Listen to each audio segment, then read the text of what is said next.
morning. This is the Eager Beaver Show. You are listening to a True North Eager Beaver Media Incorporated podcast.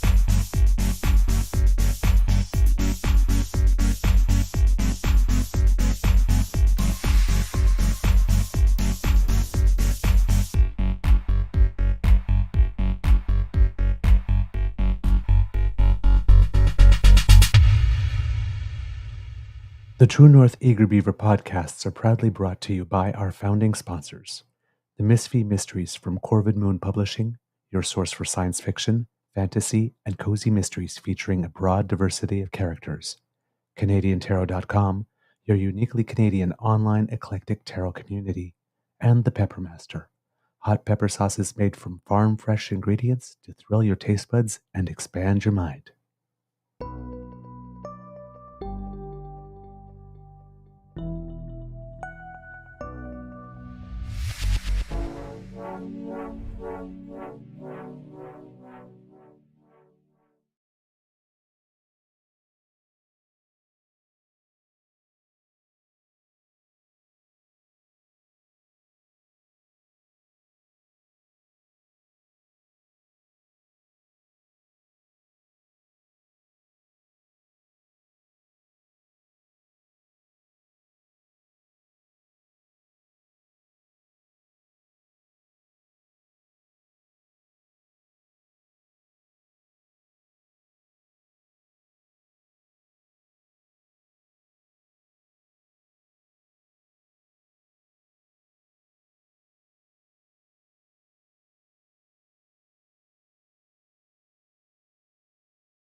Morning. This is the Eager Beaver Show. You are listening to a True North Eager Beaver Media Incorporated podcast.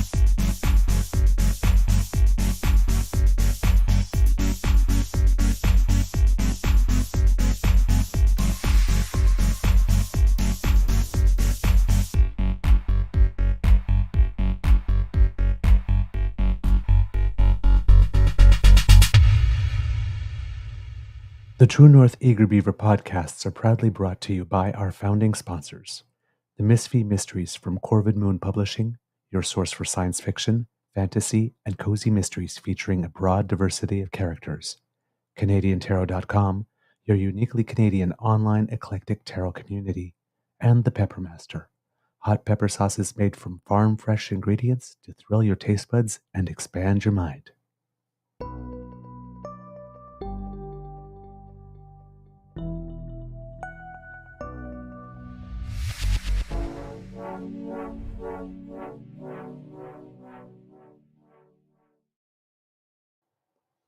Well, good morning and hello, kids, and welcome to season 4 and episode number 488, I believe, of the Daily Beaver Morning Show here on the Crier Media Network. Yeah! Today, recording day is Thursday, October 10th, 2024, and it is going to be a nice day here at the Beaver Lodge, or so it's. If I'm looking out my window, the skies look rather blue. I am your host, the Eager Beaver, pronouns He, him. Hey, Mr. Beaver. And not with me, as always, is my good friend, Mr. Grizzly. I suppose that he is taking a personal day, or he might not be feeling well, because I had not heard from him yet this morning. Apologize for the late start, Kits and Cubs. Um, Had to set up the programming for it, and a couple of things have changed in the production suite. So, yeah, I needed 3 attempts to get it right.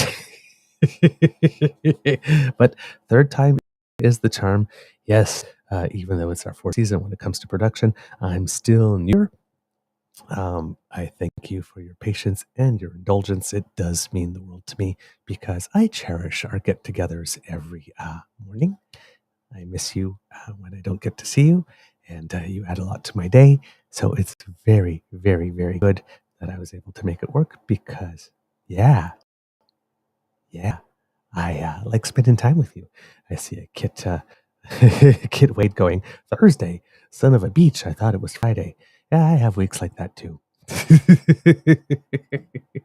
I have weeks like that too. We'll say hello to some Kits here. We have a Kit Christian with us. Good morning to you, good sir. Kit Elaine. Hello, my dear. Hello, Kid Fim. I hope you got some good sleep last night. It seems that we are fellow member of the Insomnia Club. Kit Mr. Jim. Hello. Love you with all my heart. Kit Cassie. Hello, dear one. So lovely that you're here with us this morning. Nona Carol. Hello. Good morning to you. Let's see, who else do we have? Kit T. Wigmore. Thank you, my friend. Welcome. I hope you're already having a great day. Same for you, Kit Wishful, Kit Argosy Acres. There you go. Who else is popping in to get a hello this morning? Let's see. Do I see any new names on the chat list here? Probably some people have not found us yet. There we go. Kit Miss and family. Hello, Mohan. Hello, Rain. Hello, Jazzy. Hello, Mateo. Hello, Milo. And all the other pets, because I believe there's more than just Milo at the household there. Who else do we have? Looking down. Wow, there's so many of you this morning. And of course, Kit Wade, who we mentioned earlier. Good morning to you. Oh, Kit PNC Bio. Hello. I almost missed you. Never want to miss you. You add so much to our show. There we go. T. Wigmore says, dad joke here, Mr. Beaver. As one banana said to the other, the peeling is mutual.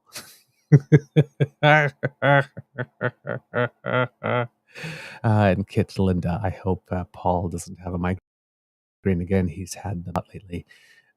Yeah, he's been going through a bit of a rougher patch when you add the back and the migraines. So me too. I'm hoping it's just because he needed extra sleep, extra hibernation time, and decided that I'm going to take it because at the Beaver Lodge, we always do believe in self-care. Right? Taking time for self-care is always very important. And that's a good thing about being two of us, because when one of us can't make it for any reason, hopefully the other one of us can pick up the baton and run with it for a little while. So there you go. Kit Lindam, when all else fails, do another countdown.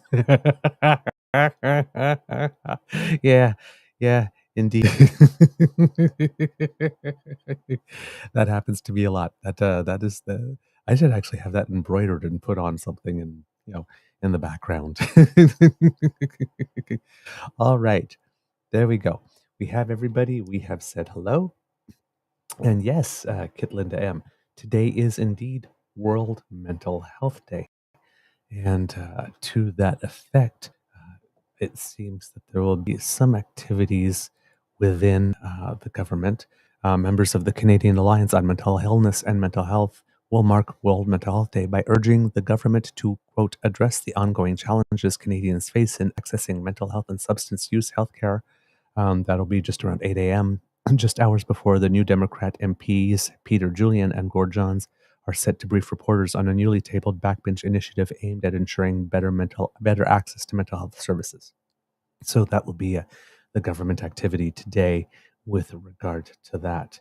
I also see that we have Kit Chris with us this morning. Good morning to you.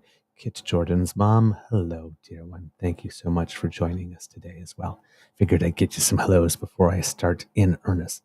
Today is also World Homeless Day. And Jeff Stewart, the president of the Federation of Canadian Municipalities, will be launching a call for real, tangible solutions to tackle an unprecedented homelessness crisis later today. Going on with that. Speaking, see Kiwi more. Does anyone else get the romper room off opening 5 as Douglas looks into the looking glass and says good morning to everyone? Yes, I get that a lot. I sometimes put on the glasses and take a look to see. Oh, there you all are.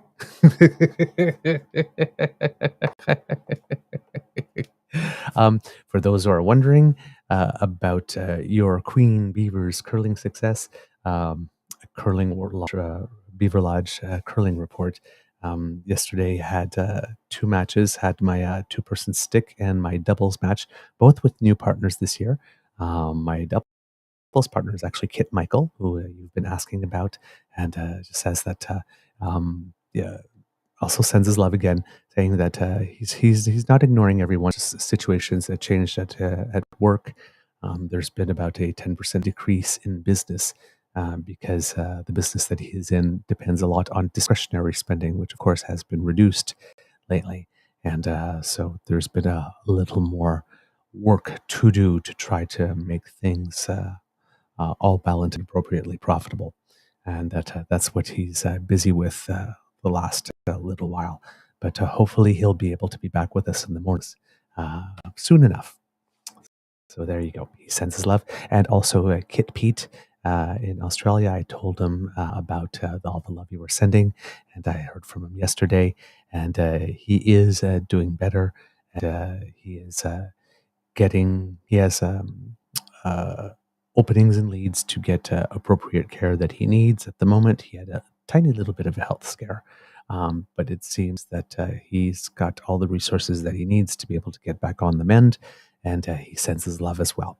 So there you go. And I believe I told you before as well, Kit Hugh, who was in the chat a lot, but since he's teaching at a new location, he has to start a little earlier than usual. So that's why you don't see him as often in the chat with us, Kids and Cubs. But he also sends his love and is thinking about all of you. All right.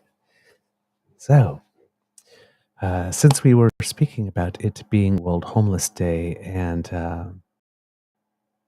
it's a day to mark mental health today, there's a lot going on in Florida. I don't know if you have seen the visuals, but they are devastating, completely devastating. Fortunately, I don't have Mr. Grizzly with us. I can't show you clips, but there was a reporter, weather reporter, meteorologist, I believe, in the United States yesterday. I believe his last name was Morales, if I'm not mistaken, who was doing some weather reports pre-Milton, and he was trying to impress upon people how important and how big this was going to be.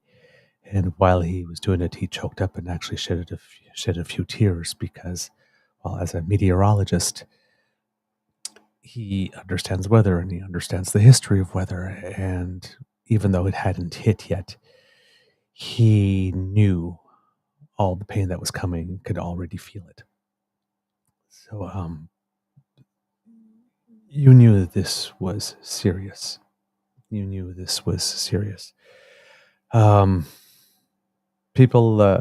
reports were saying that there was about 1 million people without power. Turns out that that's actually up to about 3 million people without power at the moment. So as expected, Hurricane Milton did slam into Florida, causing deaths and flooding. This is according to the CBC.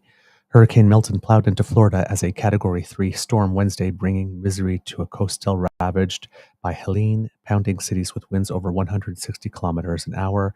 In some places, it was close to 200, actually, from some reports that I've heard.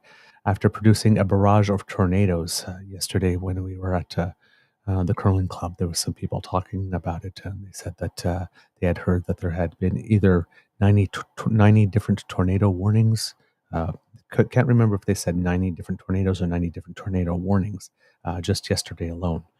The storm tracked to the south in its final hours before making landfall in Siesta Key near Sarasota, about 112 kilometers south of Tampa, which is not a relief for Siesta Key, but is a big relief for Tampa because Tampa is a major center and it hadn't had a major hurricane since about 1921. And there's a lot more people in Tampa now since 1921. In fact, Tampa is one of the fastest growing metropolitan regions in the United States, and it's had an amazing increase in population over the last few years. And that would have been a lot more difficult in terms of evacuation and damage. But there was damage already starting in Florida before the hurricane made landfall just from winds and water. But when it did hit, it was pretty severe. The situation in the Tampa area was still a major emergency, as St. Petersburg recorded over 41 centimeters of rain, prompting the National Weather Service to warn of flash flooding. That's getting close to 1.5 feet for those who measure in metric. Tropicana filled the home of the Tampa Bay Rays baseball team in St. Petersburg appeared badly damaged. The fabric that serves as the Dome Stadium's roof was ripped to shreds by the fierce winds.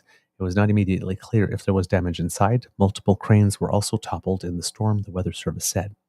St. Petersburg residents also could no longer get water from their household taps because a water main break led the city to shut down service.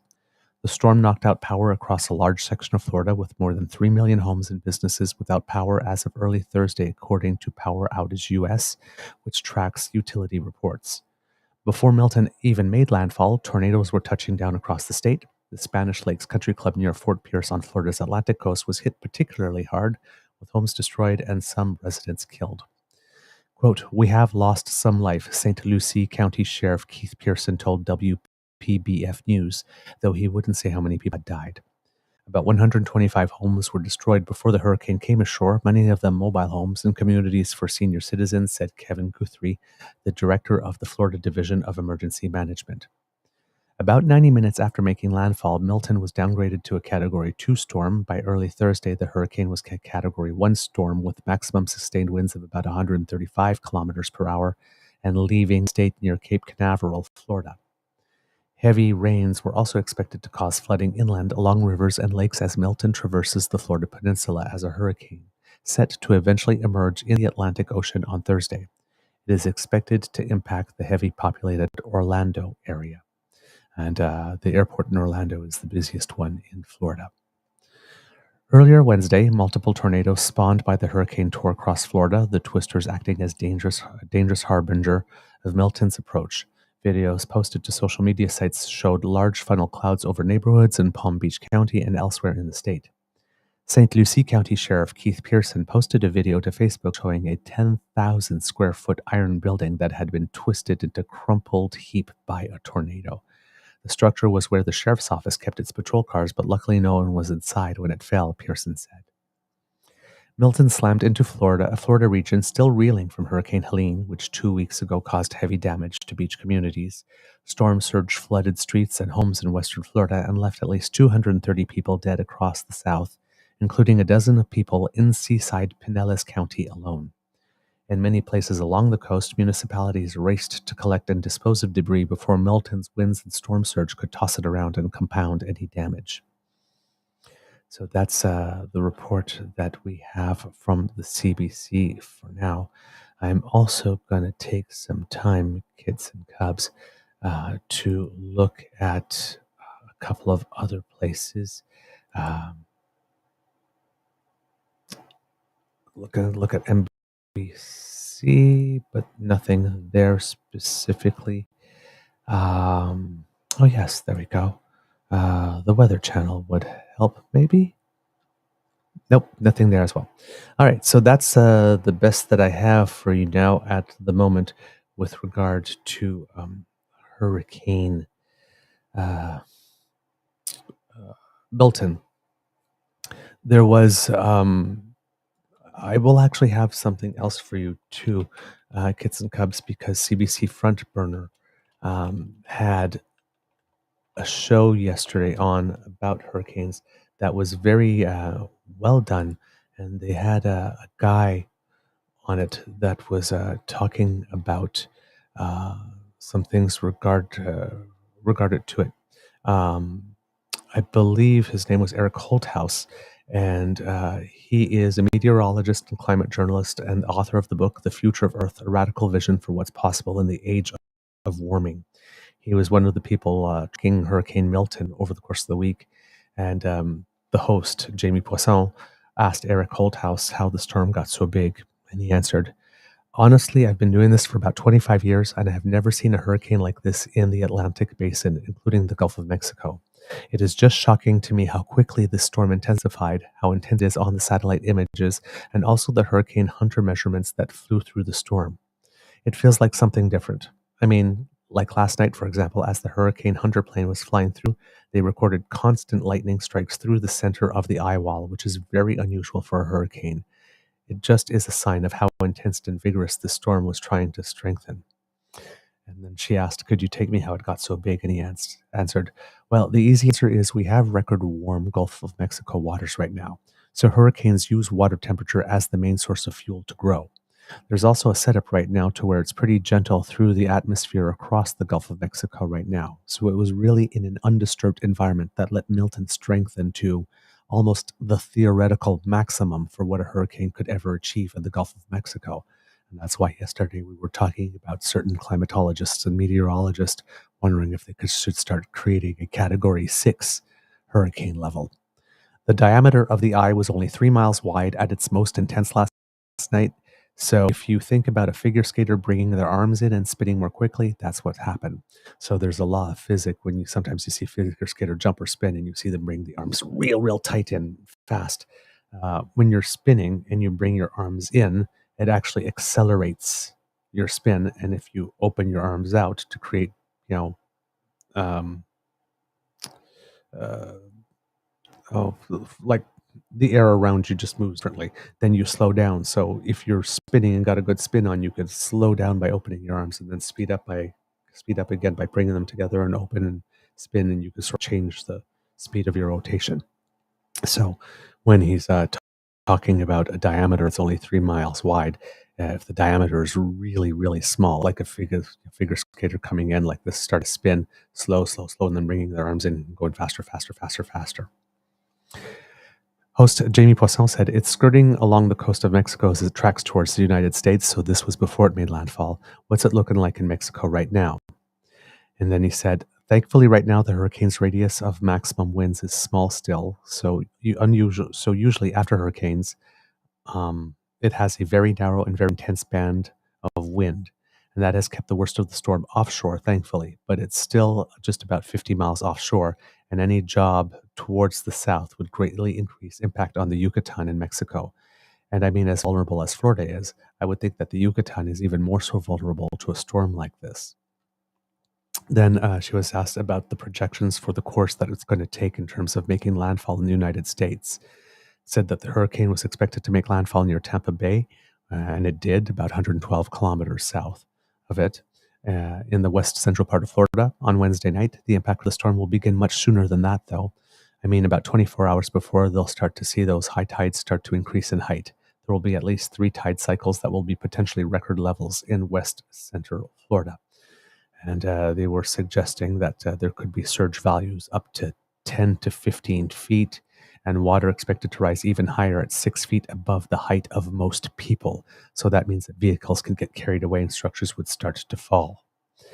Eric Holthouse goes, "So this is something that's not going to happen super quickly in the matter of a couple of hours and be over. This is an intense, maybe 12 to 24-hour experience that folks in Florida are going to have to deal with." And when asked what things, to paint a picture of what things might look like on the ground in Florida during that period, and he said, "Honestly, not really let myself think of this yet." That's how bad they expected this to be. But this is sort of one of those hurricanes that was literally drawn up as a worst case scenario by the planning administration of Florida. What would happen if a Category 5 or 4 or 3 hurricane, a major hurricane, just hit north of Tampa? Hurricanes rotate counterclockwise. All the floodwaters would be funneled directly in Tampa Bay. It's one of the worst imaginable scenarios for hurricanes anywhere in the world. This sort of scenario, the storm surge itself could be 20 feet, and when you add maybe 15 to 20 foot waves on top of that in the bay, we're talking water coming into the third or even fourth floor of buildings there. So water rushing in high enough to reach the third or fourth floor of a building. Anything below that would just be pounded by waves for hours, and there could be stretches of the coastline where there's not much remaining. I really urge anyone listening, if you have friends or family in coastal Florida, on the west coast of Florida, please tell them to leave. So that's mainly this description is for the place where specifically it would make landfall. So he's saying making at this point, all that damage would be there, but there'll be a lot of, when he's talking about Hurricane Helene, he says, as a comparison, he's saying that the hurricane will still be strong and large at landfall. It will retain a lot of energy, just as we saw with Helene, and there will be a lot of damage further inland as well. So places like Orlando or even the east coast of Florida could receive severe damage. So when I mentioned to you about Tampa, that has been different, how things are different, he was the one I got the information from, but this is the more specific information here. He goes, the last time a hurricane that compared to Milton hit the Tampa area was in 1921. So it's been over 100 years since a hurricane stronger than Category 2 made landfall near Tampa Bay. This is one of the fastest growing metro areas in the United States. The population has increased over the last 50 years by more than 200% in this metro area. So there are millions of people there now that weren't there the last time a hurricane of this strength had hit. My fear is that lack of experience may take some people by surprise. Then she asked about like how much water specifically they were talking about. And she says, I know that during Helene last week, there was record flooding levels in the Tampa Bay region, and the hurricane made landfall over 100 miles further north. So it was not a direct hit, but they still received record flooding at that point. What else do they have here about this? So he was talking about Jamie Poisson started asking about property insurance because we talk a lot about this on the show, right? While PP and the conservatives are trying to get you mad about having to pay carbon fee, but they say nothing about your rising insurance fees or increasing inability to secure insurance. So the estimates is that this could cause over $150 billion worth of damage dollars in the United States. And Eric Holthouse says about 10 years ago, there was a modeling firm that did a study about what would happen if a hurricane like Milton would hit on a trajectory that would maximize the storm surge. And they figured in 2015 dollars, so we'd have to adjust that for inflation today, about 175 billion would be the damage. So it would be the most expensive natural disaster in U.S. history. And Florida doesn't have all the tools and resources to do all that recovery and rebuilding on its own. So it would be it would be a full federal response at that point. The insurance industry in Florida has gone through massive changes of the last 30 years as sea level rise and storms become more frequent and more intense. Private insurers have pulled out of the state and have dropped policies. The state started about 20 years ago a state-run property insurance company. In the last 20 years, there's been lax regulation. And this company right now, the insurer of last resort in Florida, has about $5 billion of cash reserves, and they have about $500 billion of property across the state under insurance right now. So it's not something that's going to be really possible to self-insure at this point. Yikes. Having $5 billion in reserves, but there's $500 billion of property, one really bad storm could make that state-run insurance go bankrupt relatively quickly. I think in the early days, the damage of Helene was estimated at $26 billion alone. Whew. There's going to be a lot of people that are going to be suffering, not only physically and whatnot, and losses of loved ones and homes and whatnot, but there might not be money there to help them, or as much as they had hoped on. Oh boy, that's heartbreaking. I'm sorry. I saw on Twitter the other day somebody had asked a question, "What's the biggest natural disaster that you've been through?" And I was trying to think, and it was the ice storm in 1998. And as bad as that was, and it was pretty bad, um, it's nothing compared to this. And I remember during the ice storm, not too far from where I lived, and I got very fortunate because my power was never cut off. But right around where I lived, there was someone walking uh, earlier that night, I guess, and had slipped, I guess, and fell down. And I guess nobody saw them, and they uh, they found this person in a snowbank a while later.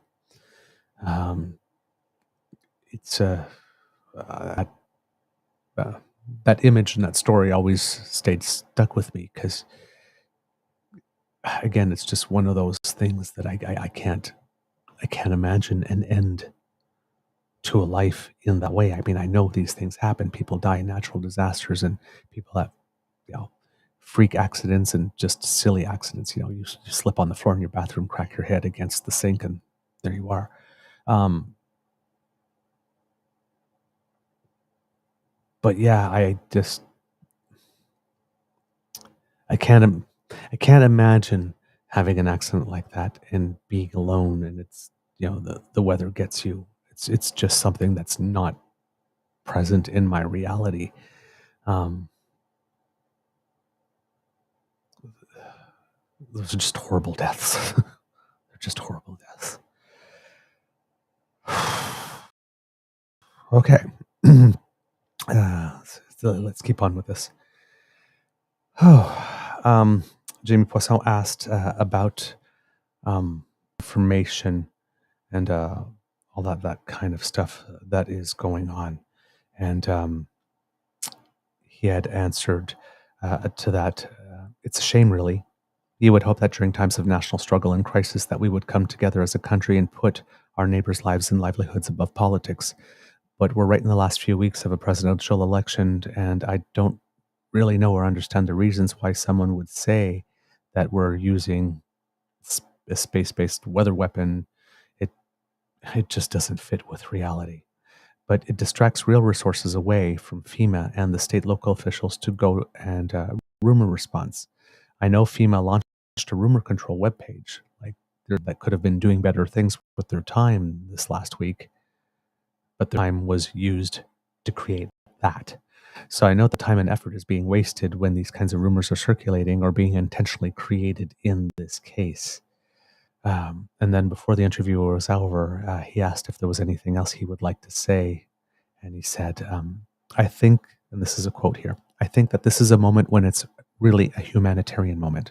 I mean, we've had so much crisis in the last 5 years around the world, and this is one of those moments where I can't help think, but these are the effects of climate change that we maybe never really thought what they would feel like as they're happening. And I know that I've had chills. One of my colleagues, John Morales, who has been a career meteorologist in Florida, broke down crying on like TV yesterday. I mean, it's just something that you can feel the suffering before it hits. And I know that there will be people going through mental health crisis as the recovery drags on. It's just really, I mean, I would hope that at some point we come together as a society and as a world to take, the necessary action on climate change so that we can prevent suffering in the future like this.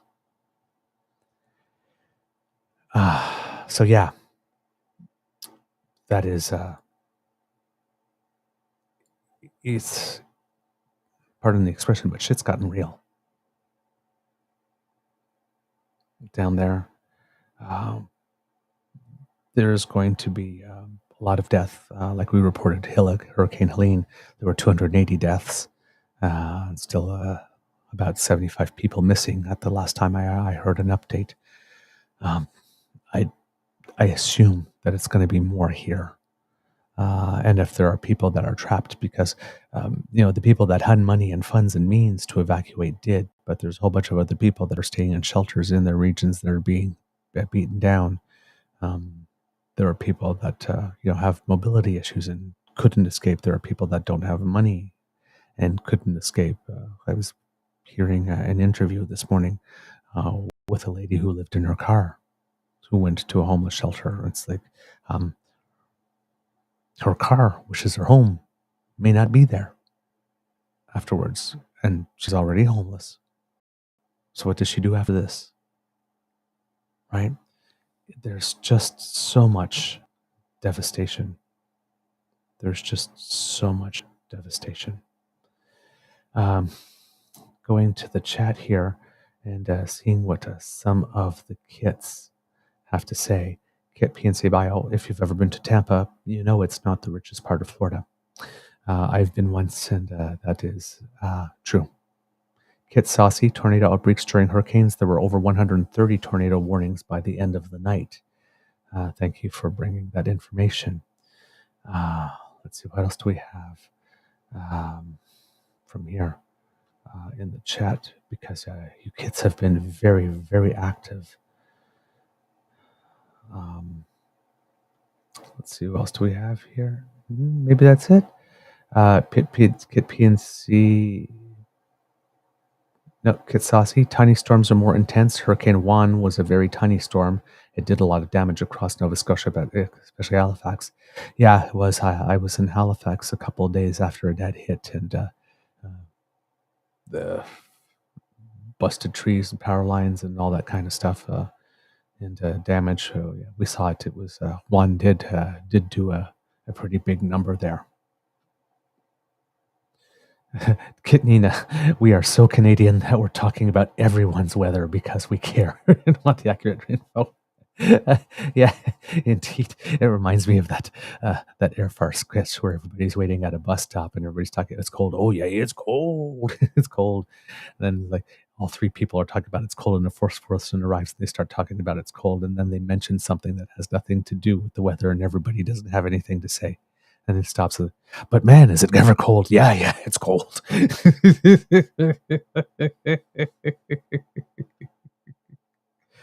Oh, man. Kit PNC Bio. I will be amazed if Florida homes are very insurable after 2 hurricanes in 2 weeks. Insurance policies are going to cost a fortune. Indeed. Kit Cassie, State Farm pulled out of California. I imagine you may see seen for smaller insurances and insurers in Florida. Yep, indeed. Kit T. Wigmore. Someone suggested naming hurricanes after politicians who do not support climate change initiatives. Won't happen, but does build an awareness of climate denialism and the catastrophic consequences. Yes, indeed. And for those who think that this is over, I saw a map yesterday from the National Oceanographic and Atmospheric Administration, and right behind Milton is Leslie. Hurricane Leslie is coming as well. Don't know much about it yet in terms of its power and its strength, but there will be another one. And hurricane season typically goes up until about like around November 5th in Florida. So there could be a certain number of more before all of this is over for this season. And it possibly could go longer than November 5th as well, just given how warm the waters actually are at the moment. I mean, we're talking about record high water temperatures. So this is not getting better. This is just not getting better in any way, shape, or form. So, kits and cubs, that's what we have for Hurricane Milton. My God. Again, I don't have any word from Canadian news reports about how it is expected to travel outside of that area where it may land and whether or not there may be anything, any remnants of it about to hit Canada over the next couple of days. But there you go. Kitland, I thought Leslie was supposed to curve into the Atlantic. The remnants of Milton should help push it out.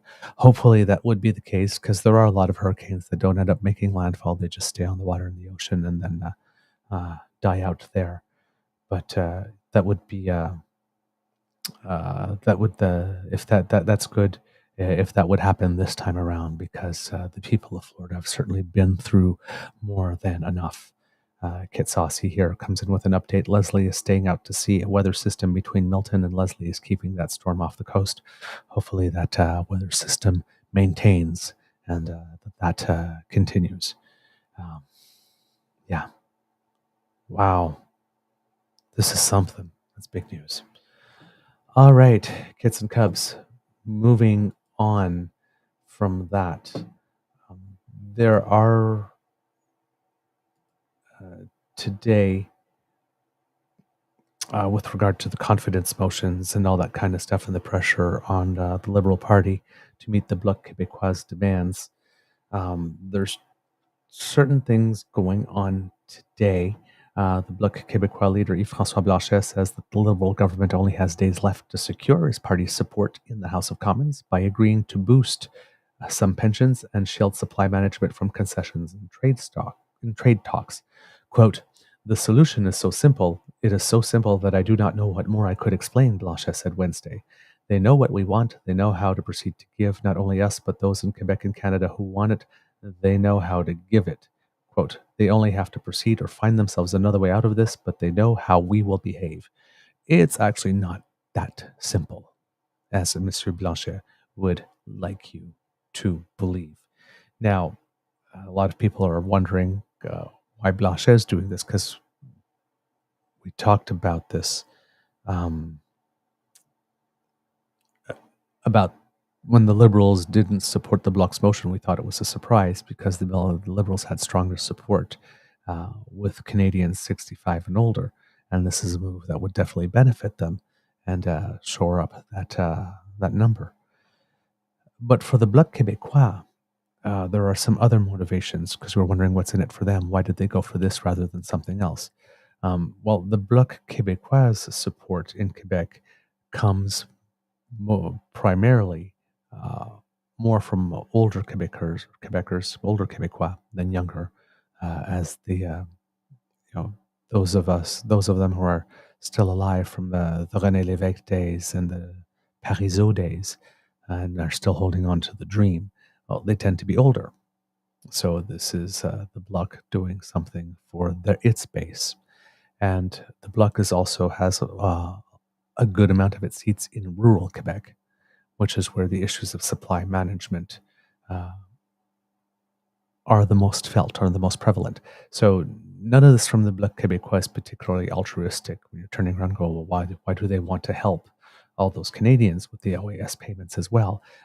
It's no, that's just a collateral benefit, if you will put it that way, if you will frame it that way, compared. But there really are, these two requests are geared specifically to helping those who actually do vote Bloc the most.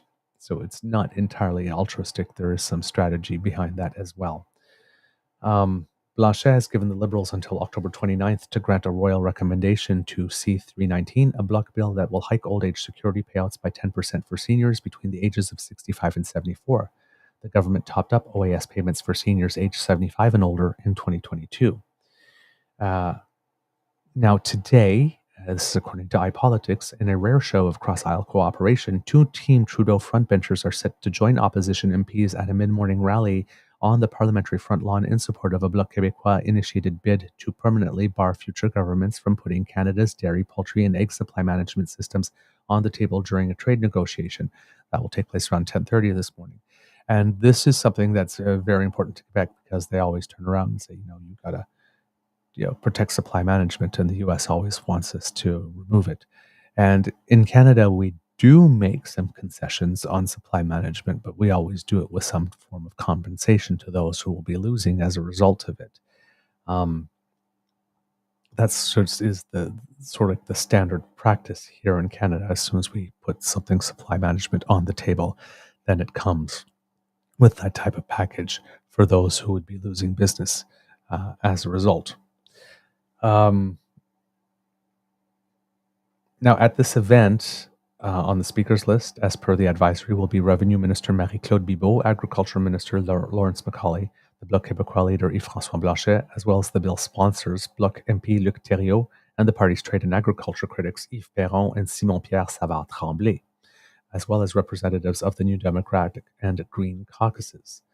The bill, which of course is one of the two initiatives that Blanchet has stated must be passed by October 19th in exchange for the Bloc to continue to back the government in future confidence votes, is back on the agenda at the Senate Foreign Affairs and International Trade Committee this morning with representatives from the Egg Farmers of Canada and l'Union des producteurs agricoles, as well as a retired federal trade negotiator, Colin Robinson, expected to testify.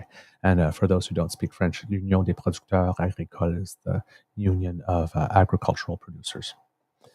Although the bill sailed through the House of Commons with the combined backing of Liberals, Bloc Québécois, and New Democrats, just over half of the Conservative caucus, and it went on to clear second reading in the Senate on a 58-12 vote, there's still no guarantee that it will make it to the legislature finish line by the deadline imposed by the Bloc Québécois, as the Senate has no streamlined process for dealing with private members' business. Now, the other thing that is going on as well is that the Conservatives have been holding up all business in Parliament. And this has been for several days based on it's called a motion of privilege, I believe it is.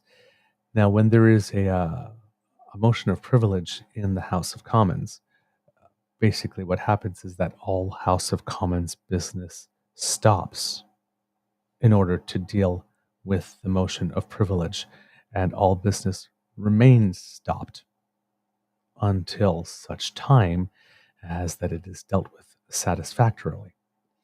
And in this case, that is not happening. The motion of privilege, I believe, if I'm not mistaken, has been tabled by Andrew Scheer, so the former leader of the Conservative Party of Canada, and it has something to do with some documents that the federal government has been ordered to deliver, I believe, to the RCMP, if I am not mistaken, that the Conservatives are claiming have not been fully transmitted to the RCMP.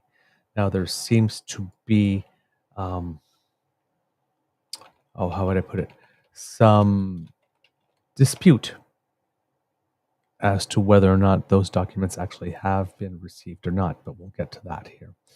The ongoing standoff, this according to iPolitics again, over a privilege complaint sparked by the government's failure to fully comply with the House order to hand over all records related to the now defunct Sustainable Development Technology Canada, STDC, to be passed on to the RCMP, is once again poised to preempt regular House proceedings for at least one more day. Now,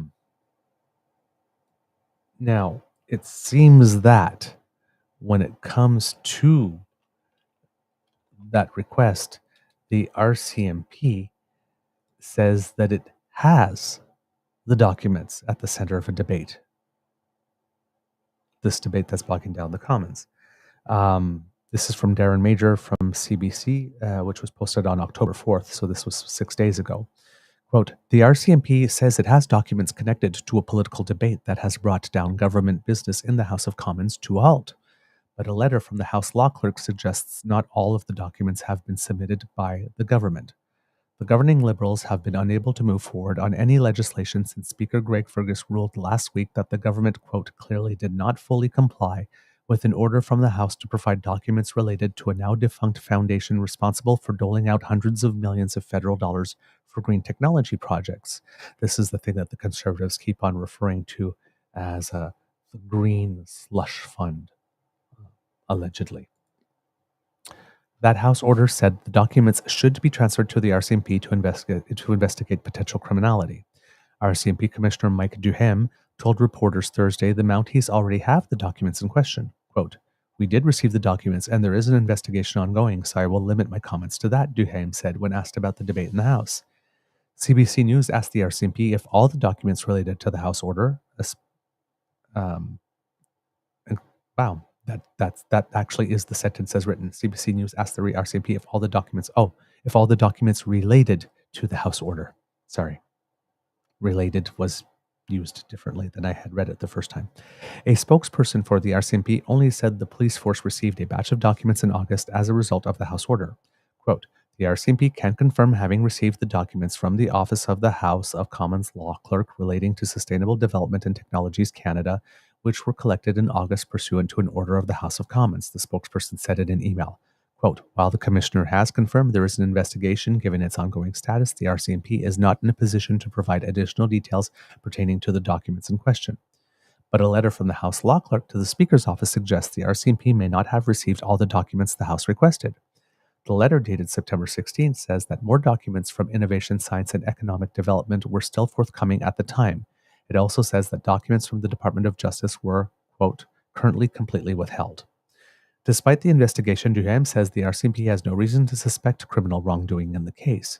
Quote, the RCMP has concluded that the available reports do not identify any criminal offenses or evidence of criminal wrongdoing at this time, Duham wrote in a letter to the House of Commons Law Clerk in July.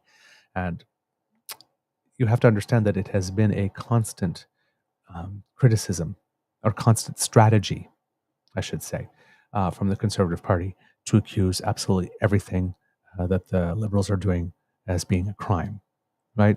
Started with the SNC thing, and you had Andrew Scheer, who was the leader, who after like one day ran to a microphone and said like he demands criminal investigation and demands resignations, even though there was no evidence of a crime.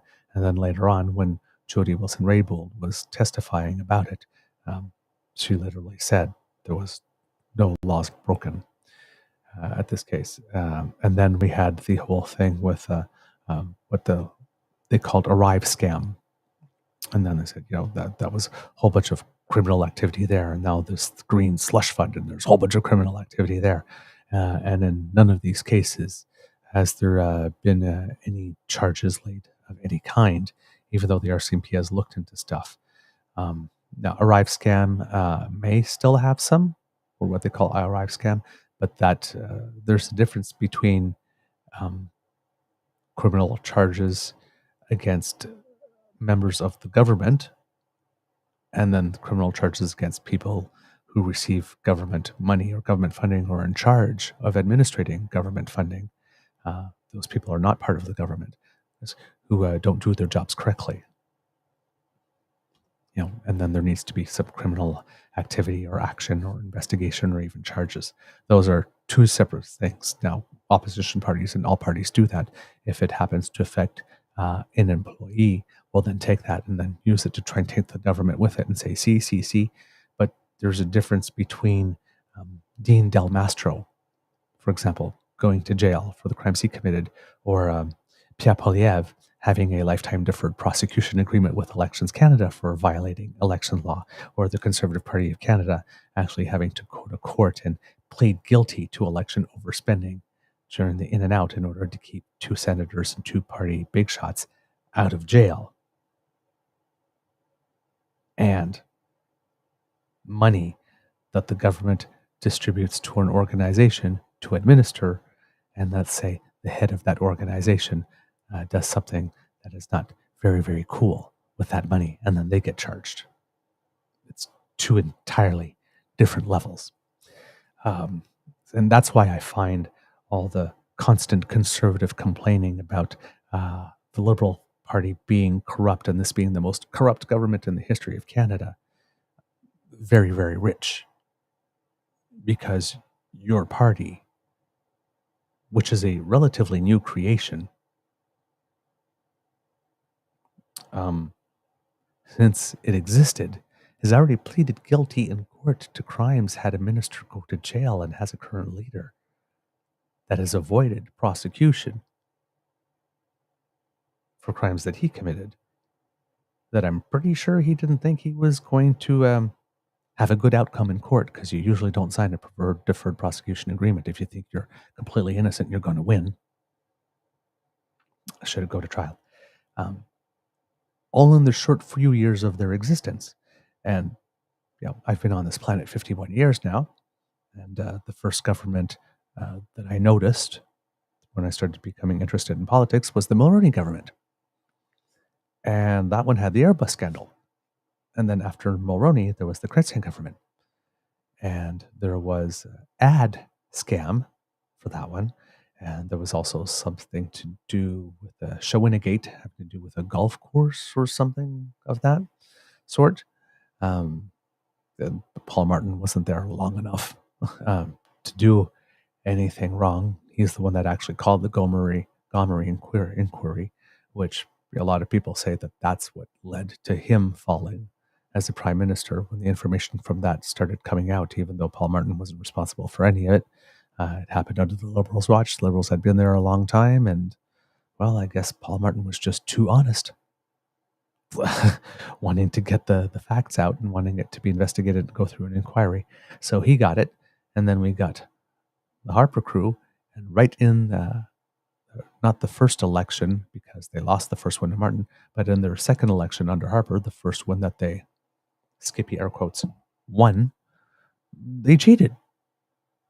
They literally cheated. They did the in and out thing. They put the federal, I believe the way that it worked is that the federal party dumped a whole bunch of money into the local riding bank accounts and then said, okay, now we need you to give us some of that money so we can purchase some advertising and stuff like that for all of you. But this is your share and you need to pay it. So it's like you can't take party money, put it in a riding bank account, and then demand that the riding come it back and say, hey, riding, there's your contribution to the global fund, and then file your expense claim forms with Election Canada, listing that money as a legitimate expense. By doing that, they were able to spend, I think, about $1 million above the legal limits for advertising and promotion in that election. So they cheated. They didn't win the election honestly. And then I think for about 5 years, they swore up and down, left and right and all around that they had never done anything wrong. Not at all. And then right before the election that gave them their majority during the financial crash, just before the financial crash of 2008, they made it go away by pleading guilty at the last minute. So they pleaded guilty to doing the in and out scheme. But they had a second crime because when they filed those expense forms, Elections Canada reimburses you money if you get over a certain amount of votes. Well, that $1.1 million or so in overspending, they claimed that spending and got reimbursed for it. And then they tried to keep the money, even though they had pleaded guilty to the crime. And they were forced to give it back eventually. But not first before trying to keep the money. That's how corrupt this party is. And then they go around and they tell everybody else how everybody else is corrupt or a criminal. It literally is all projection all the time with these guys, accusing everybody else of the things that they themselves are. The things that they say that they loathe and hate in others is everything that they themselves are. It's a gaslighting operation of epic proportions. It's just... So here again, we have the RCMP saying they have no reason to suspect criminal wrongdoing in this case, but we still have the Conservatives holding up all of Parliament, all the business. Nothing's happening. So the odds of meeting Mr. Blanchette's deadline of October 29th to get these two bills passed is being impeded. Was being impeded not by the government not wanting to do it, but by the Conservatives making sure that no business happens. If those deadlines can't be met, the Conservatives are giving the Liberals a way out here. Also, since the Senate has no mechanism for which to fast-track a private member's bill, if the Senate decides that it's going to become a little ornery and not help with that, How is that the Prime Minister's fault as well? How is that the Liberal Party of Canada's fault? It's not. So Blanchette might be facing an interesting situation of either not entering into communication with other parties to make the government fall starting October 29th. And he'll have to come up with reasons, and he does have some natural reasons. Don't know if anybody in his base will care about them, but there are some natural reasons. And then the Liberals are being granted, because had the Conservatives been completely helpful, and so is the Senate as well, and then the Liberals didn't go ahead, well then, Blanchette could point the finger and see, aha, they didn't get it done. It was because they didn't have the will. Well, now the Liberals can turn around and say, well, we tried, but the Senate wouldn't pass it fast enough. Or we tried, but the Conservatives held up the House, and then we ran out of time. It's not that we didn't want to. We did. We just couldn't meet the deadline.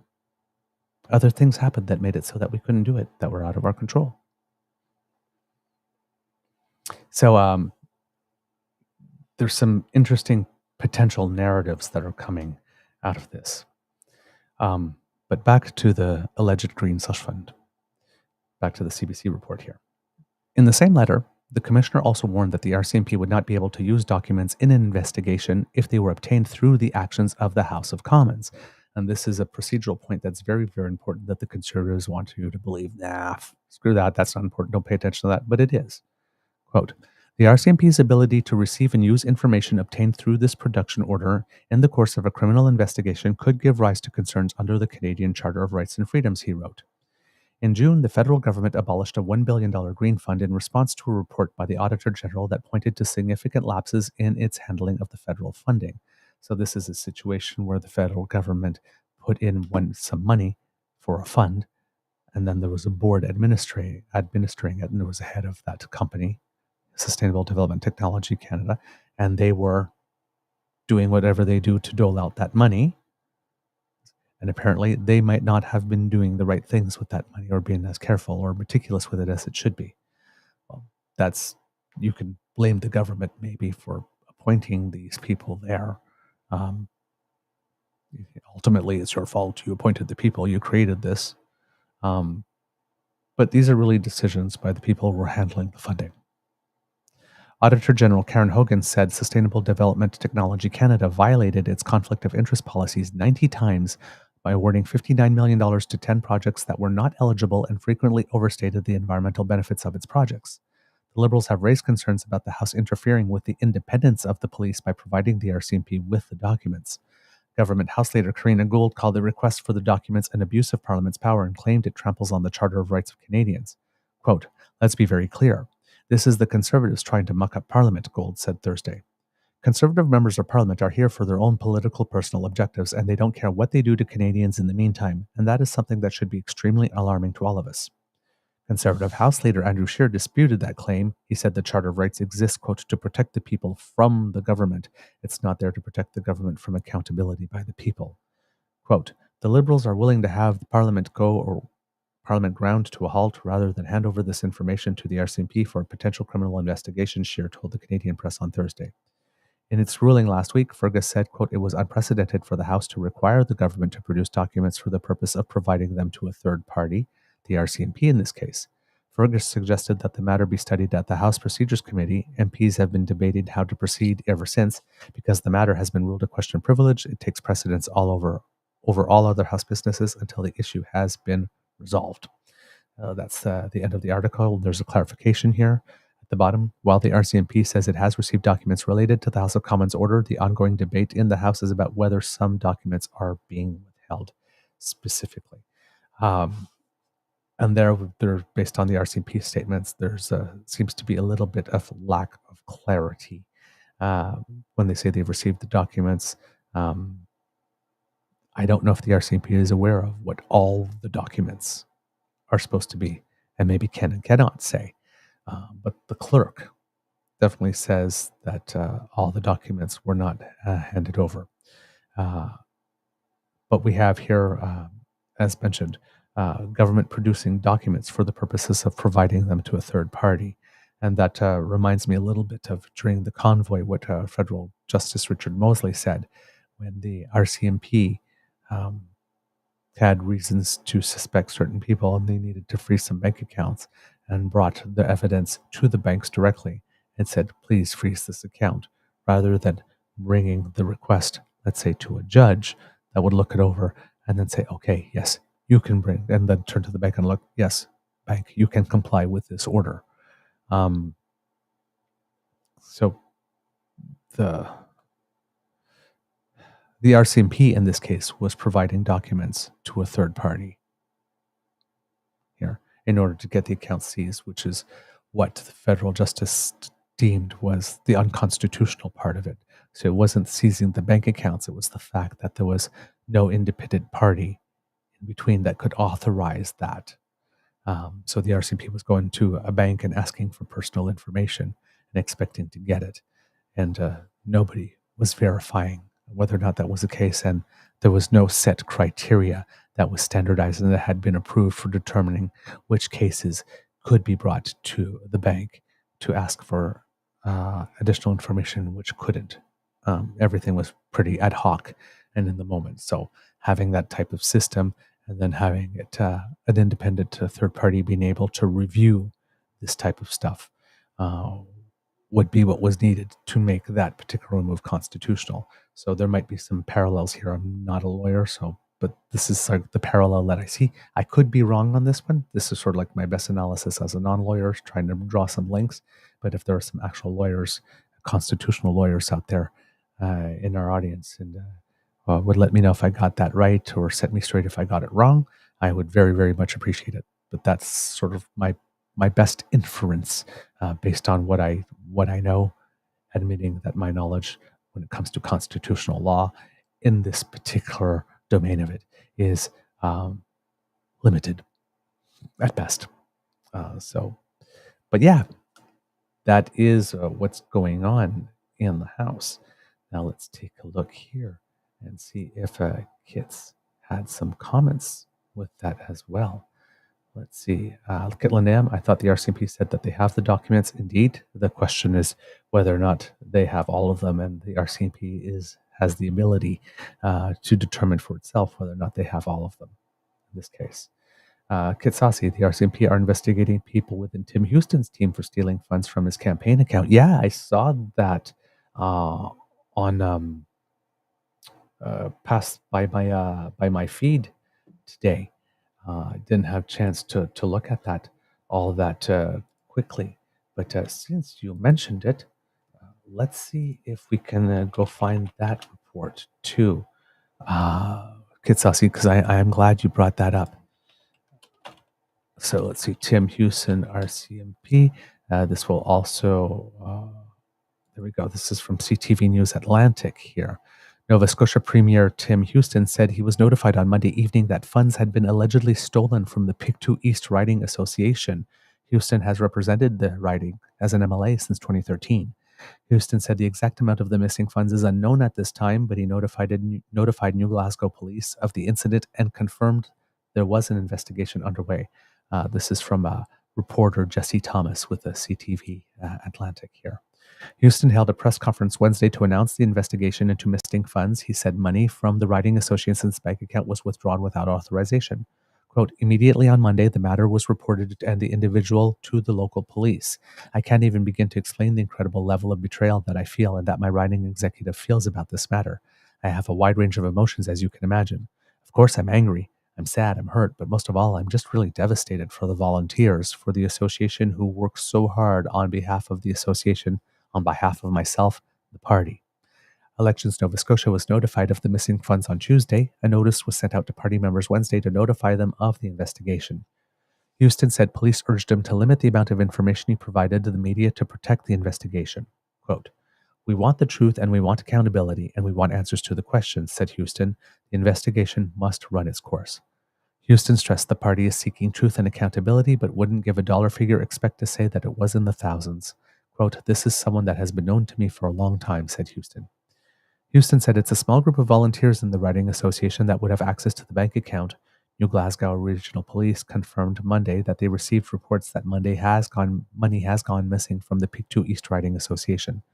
Police said they have referred the case to their major crimes unit who are conducting a fraud investigation.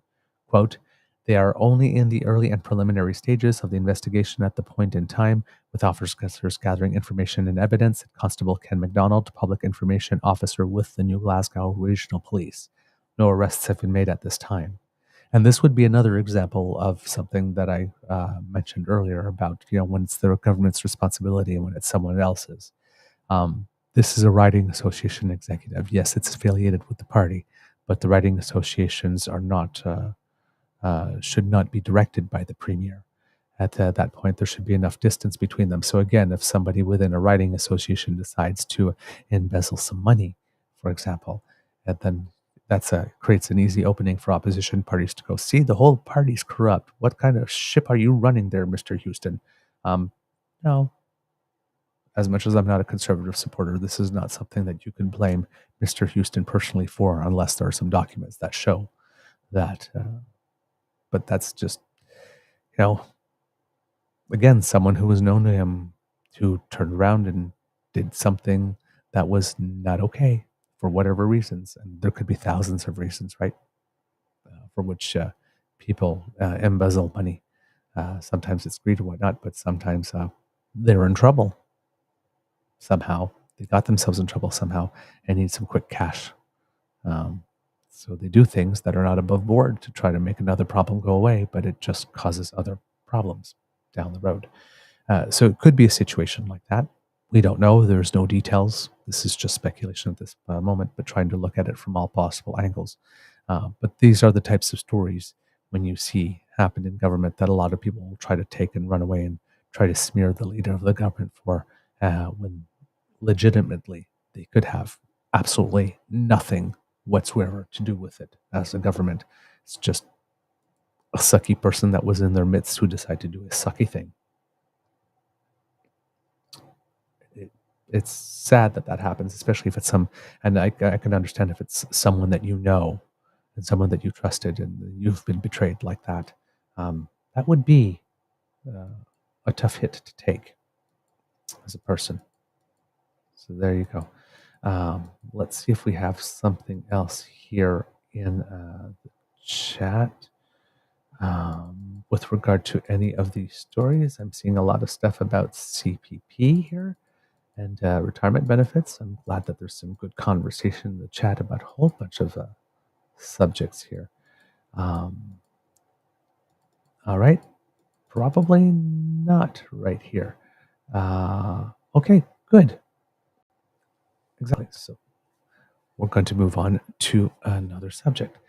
I believe that I mentioned in the show description that we were going to talk about.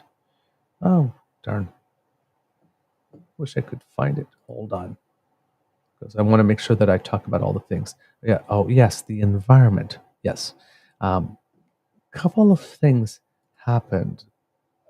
Well, of course, the environment's a big story with regard to Hurricane Milton, of course. But there are a couple of other stories. And one of them, for once, kids and cubs, is actually some good news. According to phys.org, phys.org news, Arctic ozone reaches record high in a positive step for the climate.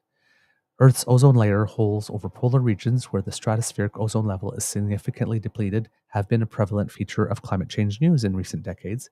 Anthropogenic sourced chlorofluorocarbons, or CFCs, are the primary cause, released from household items such as coolants in fridges, air conditioners, and spray cans. Restricting their use has been and remains paramount to ozone hole recovery, as they have multi-decadal lifetimes in the atmosphere. Policies to address ozone depletion, such as the 1987 International Agreement of the Montreal Protocol, aimed to stop the production and consumption of ozone-depleting substances in order to heal these ozone holes by 2045 and 2066 over the Arctic and Antarctic. Sorry, let me try that again. In order to heal these ozone holes by 2045 and 2066 over the Arctic and Antarctic, respectively. As such, since early 2000, levels of stratospheric ozone depleting inorganic chlorine and bromine in the Arctic have declined, albeit rather slowly. Amidst this bleak forecast, research published in Geophysical Research Letters has hinted at a brighter future to come.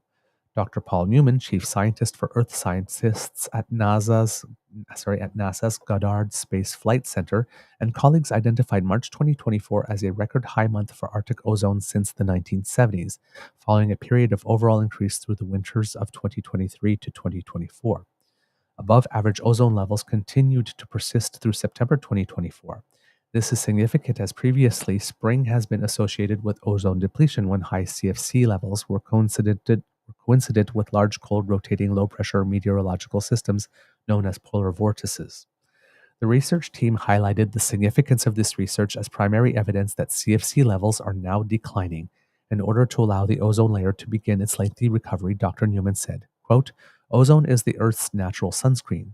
Increased ozone is a positive story since it's good for the environment and encouraging news that the Global Montreal Protocol Agreement is producing positive results."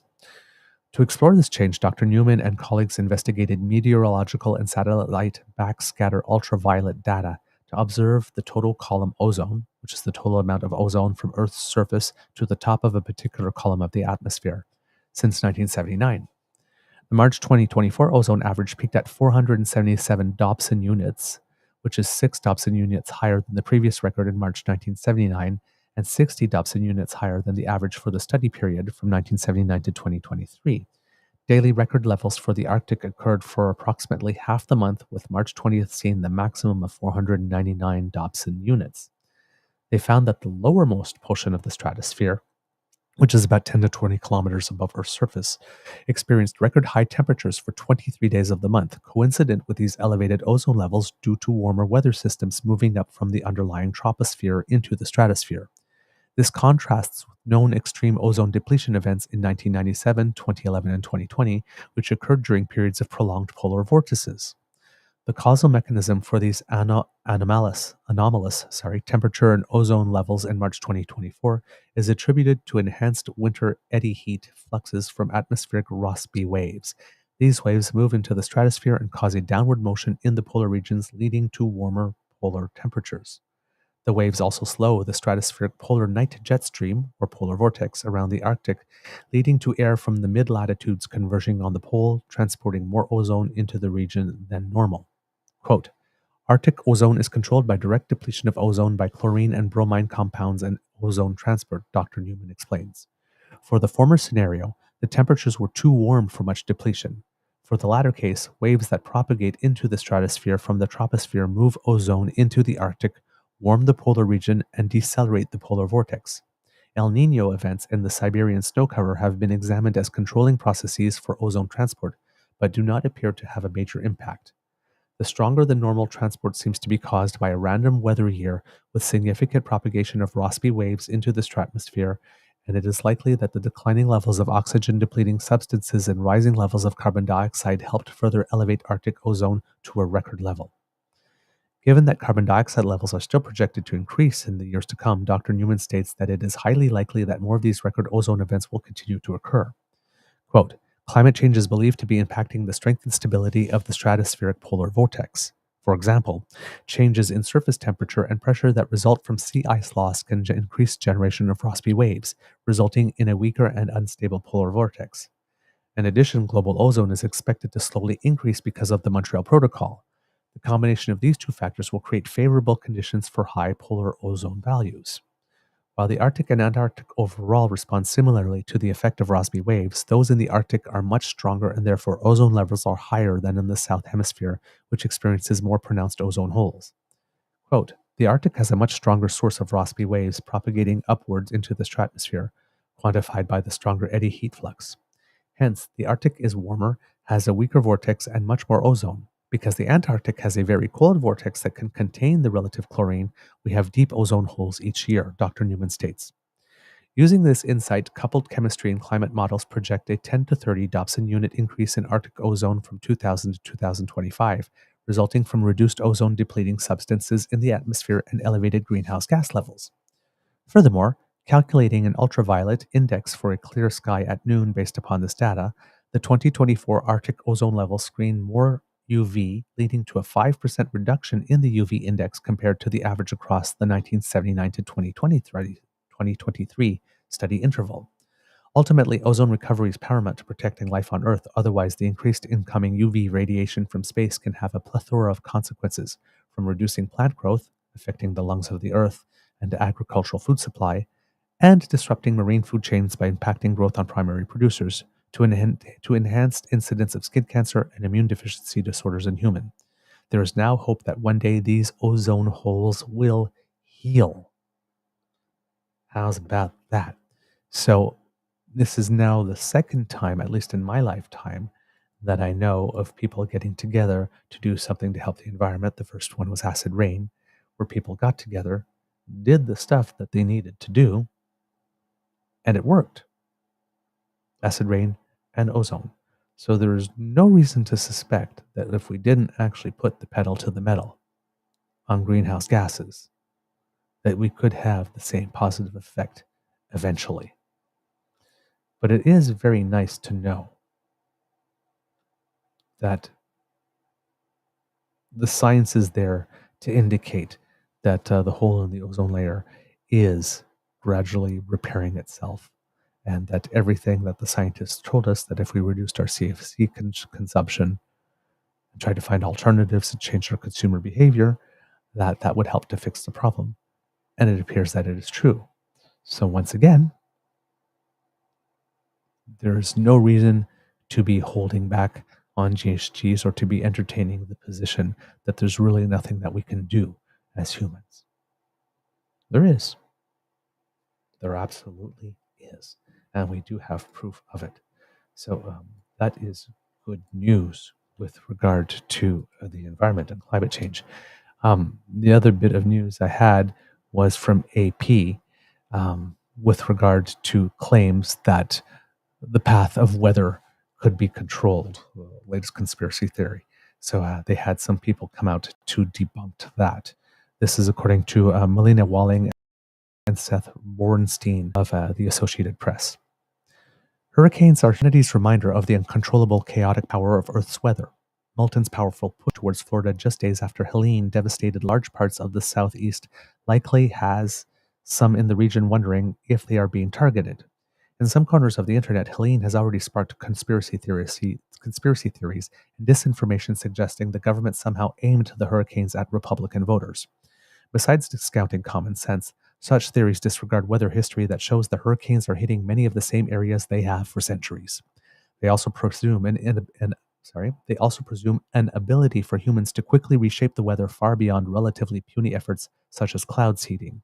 Quote, if meteorologists could stop hurricanes, we would stop hurricanes, said Kristen Corsbiciero, a professor of atmospheric and environmental sciences at the University of Albany. Quote, if we could control the weather, we would not want the kind of death and destruction that's happened. Here's a look at what humans can and can't do when it comes to weather. A fully developed hurricane releases heat energy that is the equivalent of a 10 megaton nuclear bomb every 20 minutes. More than all the energy used at any given time by humanity, according to National Hurricane Center Tropical Analysis Chief Chris Landsea. Again, a fully developed hurricane releases heat energy that is equivalent of a 10 megaton nuclear bomb every 20 minutes, more than all the energy used at any given time by humanity. That's the scale. And scientists are now finding many ways climate change is making hurricanes worse, with warmer oceans that add energy and more water in the warming atmosphere to fall as rain, said Chris Field, director of the Stanford Woods Institute for the Environment. Quote, the amount of energy a hurricane generates is insane, said Colorado State University hurricane researcher Phil Klossbach. It's the height of human arrogance to think people have the power to change them, he said. But that hasn't stopped people from trying, or at least thinking about trying. Jim Fleming of Colby College has studied historical effects to control the weather and thinks humans have nowhere near the practical technology to get there. He described an attempt in 1947 in which General Electric partnered with the U.S. military to drop dry ice from Air Force planes into the path of a hurricane in an attempt to weaken it. It didn't work. Quote, the typical science goes like understanding, prediction, and then possibly control, Fleming said, noting that the atmosphere is far more powerful and complex than most proposals to control it. Quote, it goes back into Greek mythology to think you can control the powers of the heavens, but it's also a failed idea. In the 1960s, 70s, and 80s, the federal government briefly tried Project Storm Fury. The idea was to seed a hurricane to replace its eye wall with a larger one that would make the storm bigger in size but weaker in intensity. It's like we talked about earlier, right? A small hurricane eye is like a figure skater pulling in and spinning faster. If you can make the eye of the hurricane bigger, yes, the hurricane itself will be bigger, but maybe it will be less intense because it won't be spinning as fast. That was the theory. Tests were inconclusive, and researchers realized if they made the storm larger, people who wouldn't have been hurt by the storm would now be in danger, which is an ethical and liability problem, the project director once said. For decades, the National Hurricane Center and its parent agency, the National Oceanic and Atmospheric Administration, have been asked about nuclear bombing a hurricane. But the bombs aren't powerful enough, and it would add the problem of radioactive fallout, Corbusiero said. Bringing cooling icebergs or seeding and adding water-absorbing substances also are ideas that just didn't work, NOAA scientists said. Failed historical attempts to control hurricanes differ somewhat from some scientists' futuristic ideas to combat climate change and extreme weather. That's because instead of targeting individual weather events, modern engineers would operate on a larger scale, thinking about how to reverse the broad-scale damage humans have already done to the global climate by emitting greenhouse gases. Scientists in the field say one of the most promising ideas they see based on computer models is solar geoengineering. The method would involve lofting aerosol particles into the upper atmosphere to bounce a tiny bit of sunlight back into space, cooling the planet slightly. Supporters acknowledge the risks and challenges, but it also might have quite large benefits, especially for the world's poorest, said David Keith, a professor at the University of Chicago and founding faculty director of the Climate Systems Energy Initiative. 2 years ago, the largest society of scientists who work on climate issues, the American Geophysical Union, announced it was forming an ethics framework for climate intervention. Some scientists warn that tinkering with the Earth's atmosphere to fix climate change is likely to create cascading new problems. University of Pennsylvania climate scientist Michael Mann expressed worries on the ethics framework that just talking about guidelines will make the tinkering more likely to occur in the real world, something that could have harmful side effects. Field of Stanford agreed that modeling strongly encourages that geoengineering could be effective, including at mitigating the worst threats of hurricanes, even if that's decades away.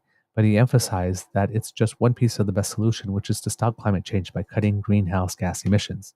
Quote, whatever else we do, that needs to be the core set of activities, he said. And that's a concern that I have too when they're talking about geoengineering, in particular solar one. Yes, so let's say we do put these elements into the air, these aerosol particles. If we assume that what goes up must come down,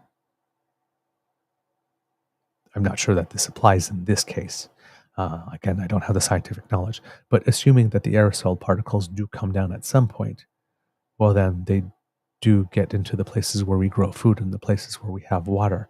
So depending what these aerosol particles are made of, that could have an effect down the road on human health, just like microplastics do now. Right? So, yeah. As I said yesterday, Mother Nature's pissed. She is. And we're looking for solutions.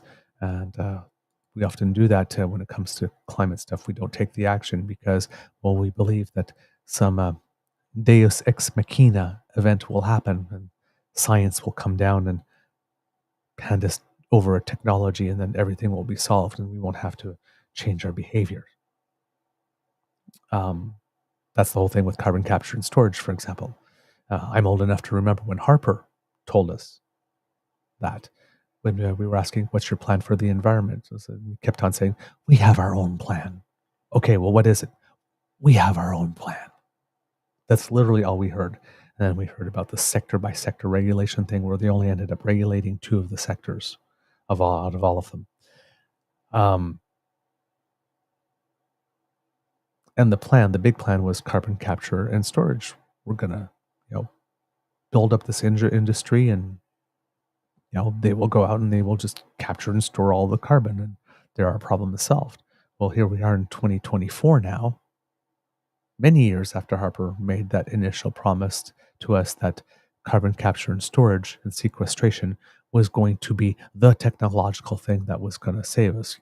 People had these images of like some type of like vacuum that was sucking the air out of the atmosphere and then retaining the carbon out of it and pushing it somewhere or something.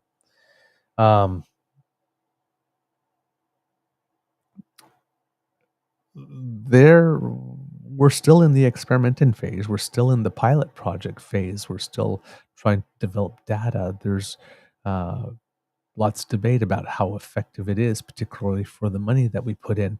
It hasn't come in, but the conservative solution was to do nothing else in the meantime and to bet it all on red and then spin that roulette wheel, hoping that carbon capture and storage and sequestration would do it for us. Well, imagine what our situation would be like in Canada had we taken no action at all since 2006, 2007, 2008. Fortunately, we had a government that came in after that that realized that we did have to do something. Now we actually are bending the curve on our GHG emissions, and that's accounting for all our population growth as well. With the population growth that we're having, we're still bending. So technology is great.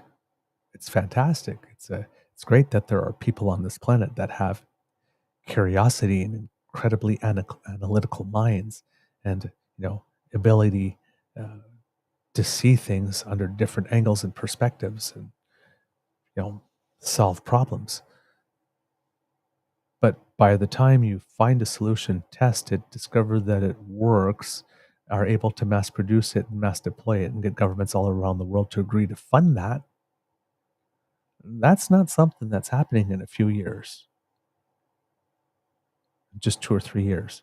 Putting out a fund, trying to encourage everybody, to get off gas for heating their home and move to heat pumps is something that can be done in a couple of years. Raising the price of things at the point of purchase to make it psychologically less attractive to buy them, to change consumer behavior, is stuff that we already know does work and can be put in place within a few years and start to have an impact.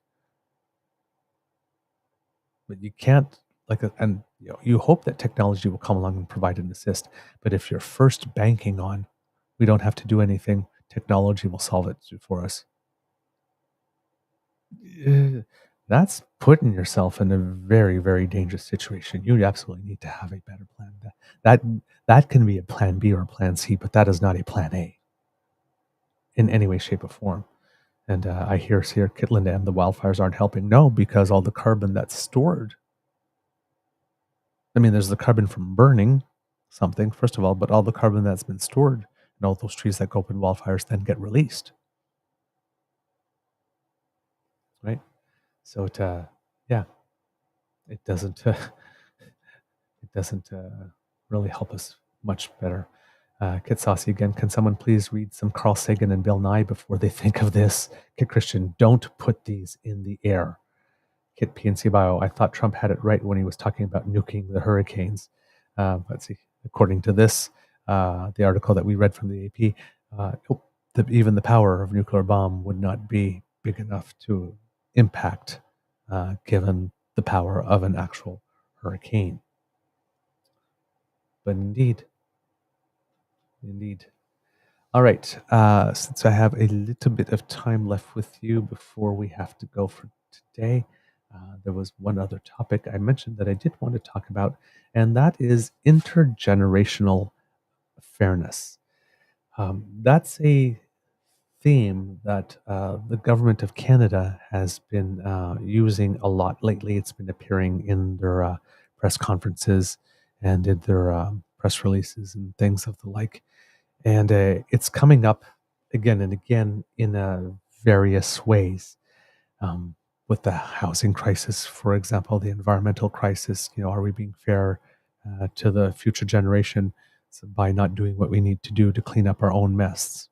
Are we not being fair to the next future generations by not getting our national debt under greater control than it actually is? Are we being fair to future generations by having a current situation where most Canadians 34 and under don't necessarily see a future in which they will, in which house ownership will be a thing unless it's passed down by the family. And the debate about the pensions, what the Bloc Québécois wants about the pensions, also fits into that.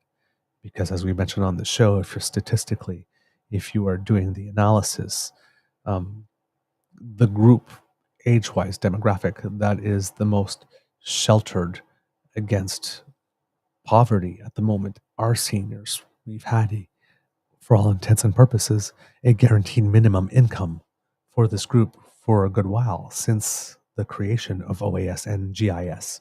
Sorry, I'll just take a little water here. Which is the guaranteed income supplement, which is a top up to your OAS if your income is under a certain threshold to bring you to a minimum threshold. So we have that, and we've had that for a while, and it's worked very well because, like I said, seniors in Canada are the ones that are the least affected by poverty.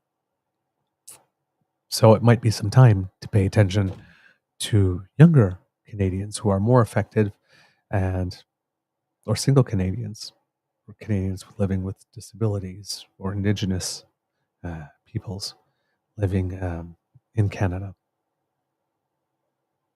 It might be better to focus on them if we were going to spend some big money on some big programs to try to bring them up to some minimal standard that was acceptable, to have them on equal footing with seniors with regard to financial security, basic financial security.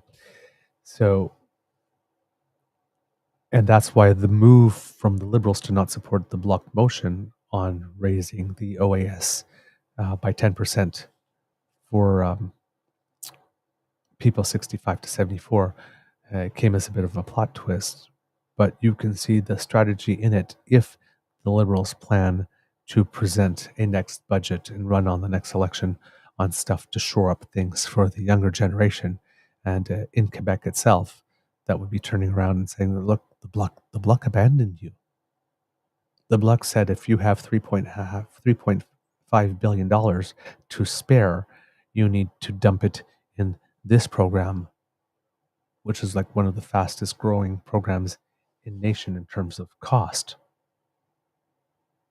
rather than help you with your tuition or clear off your student loan or save for your first house or cover your rent because you're 25 and just starting out and you're getting your first apartment, but there's only one of you to pay all that rent. Maybe there should be something for you. All these other parties voted to not do something for you, but we will. There's a path there. There's a narrative there. It could be a winning one. And younger Canadians are a group with which the Liberals need to gain more standing. They had a lot of standing with them in 2015 when they won, but they've lost a lot of that support since then. So again, this could be a deliberate strategy in order to achieve that. But there's a really interesting article with regard to intergenerational fairness that appeared in the Radio-Canada press, which fortunately was translated into English as well for us. And I will bring that to you. This is from Radio-Canada International, Nathalie Stetchison. Demographers, sociologists, and your mother-in-law want to know, why aren't people having as many kids? Canada recorded its lowest ever fertility rate for the second year in a row in 2023, according to Statistics Canada, at 1.26 children born per woman, and now joins the ranks of the lowest low fertility countries, including South Korea, Spain, Italy, and Japan. And I believe we had talked about this on a recent show when I had picked up some data from Statistics Canada. The number that existed at that time, I think, was 1.36 or 1.33, which was still historically low then. Statistics Canada said the drop between 2022 and 2023 specifically reflects an increase in the number of women of childbearing age, but also noted the fertility rate has been steadily declining for more than 15 years. Experts have linked a range of factors with reproductive decision-making, including the rising cost of living and eco-anxiety. More people are also delaying parenthood until later in life, which can shorten their reproductive window.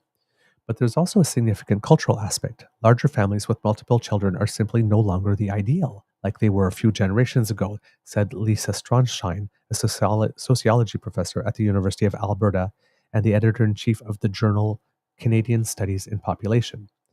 We've shifted from a society that had children to help ensure the survival of the household to one where people choose to become parents out of a desire for personal fulfillment. And, quote, you don't need lots and lots of kids to derive meaning out of life, Strokheim said.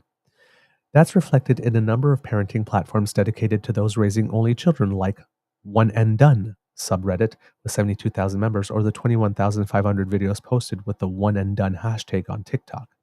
There are also influencers like Jen Dalton of Sudbury, Ontario, whose One and Done Parenting at One and Parenting account on Instagram has 55,000 followers.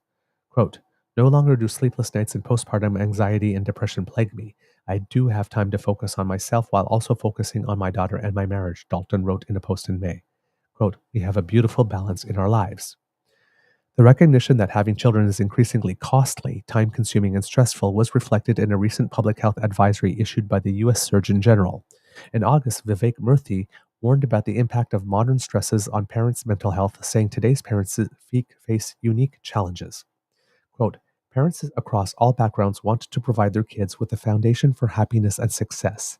Yet too many fear they won't be able to provide what's necessary, or their kids won't be able to access what they need in order to lead a fulfilling life, Murthy said in the report. On top of that, some experts have argued that parenting has become more intense. Data shows parents today spend more time with their children than in previous generations, quote, even while more women are working full time. And predominant modern parenting style centers on acknowledging a child's feelings, which has left many parents feeling burnt out. And for some, that's just not appealing at all. For instance, the share of US adults younger than 50 without children who say they are unlikely to ever have them rose from 37% in 2018 to 47% in 2023, according to a Pew Research survey of 8,638 respondents published in August. The most common reason those adults gave at 57%, quote, they just don't want to, research analyst Kylie Hurst wrote in the report. In Canada, 1/3 of adults aged 15 to 59 in 2022 said they didn't intend to have any children, according to Statistics Canada. The agency noted that younger respondents were more likely to desire fewer children and suggested this could be due to, quote, variations in financial security. Broadly, it comes down to economics and culture, said Hanyat Fali, an associate professor in the Department of Sociology and Anthropology at Carleton University, who studies social demography. Historically, getting married and having children were defining markers of adulthood, Tafali explained, but these markers have been increasingly replaced with those related to independence, economic stability, and pursuing individual interests. Quote, having children requires considerable time commitment and investment to ensure their well-being, Tafali said. Given this and the increasing cost of having children, many are choosing to have 1 or 2 children only, or none at all. According to the 2021 census, one-child families are the most common type in Canada, comprising 45% of families with children that year. Families with 2 children made up 38%, and those with 3 or more made up 16%. The totals include one-parent families, common law families, and step families. Economists have pointed out that the decision to have children is often a trade-off between quantity and quality, the number of children you have and how much you will invest in their future prospects and well-being. The theory is that everyone only has a finite amount of time, money, and affection. In the past, people would spread that out thinner between more children, Strockshine said, but in recent years the calculation has flipped. For instance, in 2022, the International Monetary Fund pointed out that typically as parents get richer, they invest more in the quality, like education and extracurricular activities of their children, which is costly. Additionally, the IMF notes, quote, how time-consuming it is to raise children, and that devoting time to childcare is also costly, especially for mothers who could otherwise earn more in the workforce. So for these reasons, they have fewer children. Families are also shrinking worldwide, according to a kinship study published in December in the Proceedings of the National Academy of Sciences USA. That study, using international demographic data for every country in the world, projected that by 2095, a 65-year-old person could have 38% fewer living relatives than they did in 1950. They determined this using data modeling based on a hypothetical 65-year-old from the population. Over time, this could mean more vertical family networks, grandparents, parents, children, and fewer lateral kin such as cousin, aunts, and uncles. late author Diego Alvarez Gutierrez told CBC News in an email interview. There's also a growing polarization in fertility behavior, said Alvarez Gutierrez, who leads the research group on kinship inequalities at the Max Planck Institute for Demographic Research in Rostock, Germany. Fertility behavior tends to be inherited over generations, he said, which essentially means if you grow up in a large family, it's possible you will have more children, and vice versa. Quote, this could lead to a polarization in family sizes where some members of the population have large families while others have increasingly small families, Alvarez Gutierrez said. Canada's fertility rate has been falling since the 1970s, but this has historically been offset by admitting a large number of immigrants, Tafali said. It gets more challenging if Canada's low rate persists long term, she said. Quote, in such a case, Canada's population growth would slow down and eventually become negative, Tafali said. Once the fertility rate falls below 1.3%, it could set off a self-reinforcing cycle called a low fertility trap, Strockshine said. Demographers coined the term in the early 2000s, explaining that, quote, social inertia and self-reinforcing policies may make it difficult to return to higher levels once fertility has been very low for some time. At that point, it becomes harder to convince people to become parents because they don't see as many role models, Strockshine said. And they start to see having one child as the ideal, which is what happened in China as a result of its one-child policy, she said. Now the UN warns China's population could shrink by half by the year 2100. Quote, if we entrench in Canadian culture that only one child is good, we will be China in a few decades, Strockshine said. On the One and Done subreddit, meanwhile, some parents question their decisions, wondering if their child will suffer for not having siblings. Others note that it wasn't a choice at all. Medical issues or secondary infertility prevented them from having more than one child. But many saying having one child was the best choice they could have made. It's hard undoing the brainwashing of two kids, happy family, but since I have made the decision, my moods has dramatically shifted, one parent wrote. So there you go. That's what's going on in that level with regard to the birth rate. And then the other level that it comes is with regard to finances. And this here is from the Financial Post, which has been noticing that boomers are giving their kids money before they die because the system is a little dysfunctional. It's called something they refer to as the Great Wealth Transfer, which is set to pass on a stunning $1 trillion from baby boomers to their heirs in the next few years. But some older Canadians are getting a head start on moving their money before they die. This is from Sierra Lewis in the Financial Post. Jamie Golombek, Managing Director in Tax and Estate Planning at Canadian Imperial Bank of Commerce Private Wealth, said these pre-transfers of wealth have become particularly common when it comes to baby boomers helping their adult children buy their first home.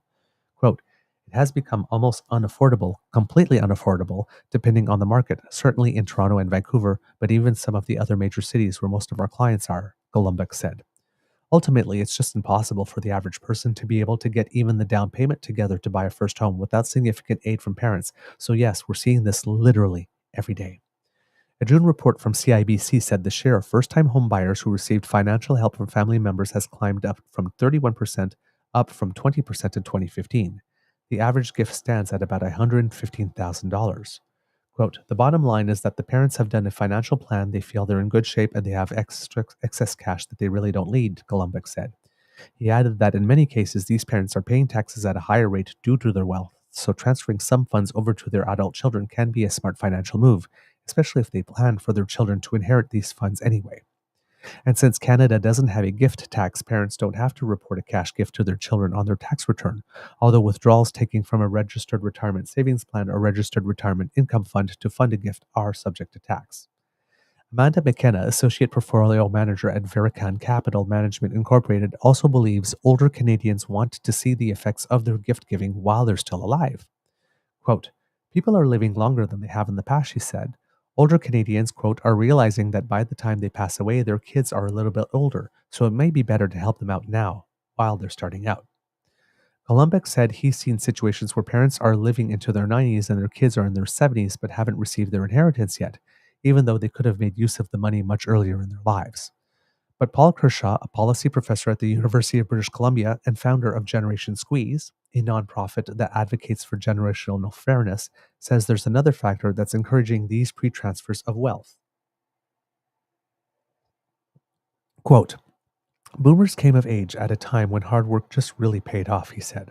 noting that the older generation didn't need as much post-secondary education to secure a job. Education wasn't as costly, and wages were more likely to cover the costs of housing than they do today. As a result, many baby boomers who have benefited from soaring property values and hefty savings are now passing on some of their wealth to their children because they can afford to do so and still manage a comfortable retirement. Quote, many parents are just trying to hack this dysfunctional intergenerational system in Canada that's harming for young folks, and they're saying, quote, I will use some of my wealth to help the people around my family table, Kershaw said.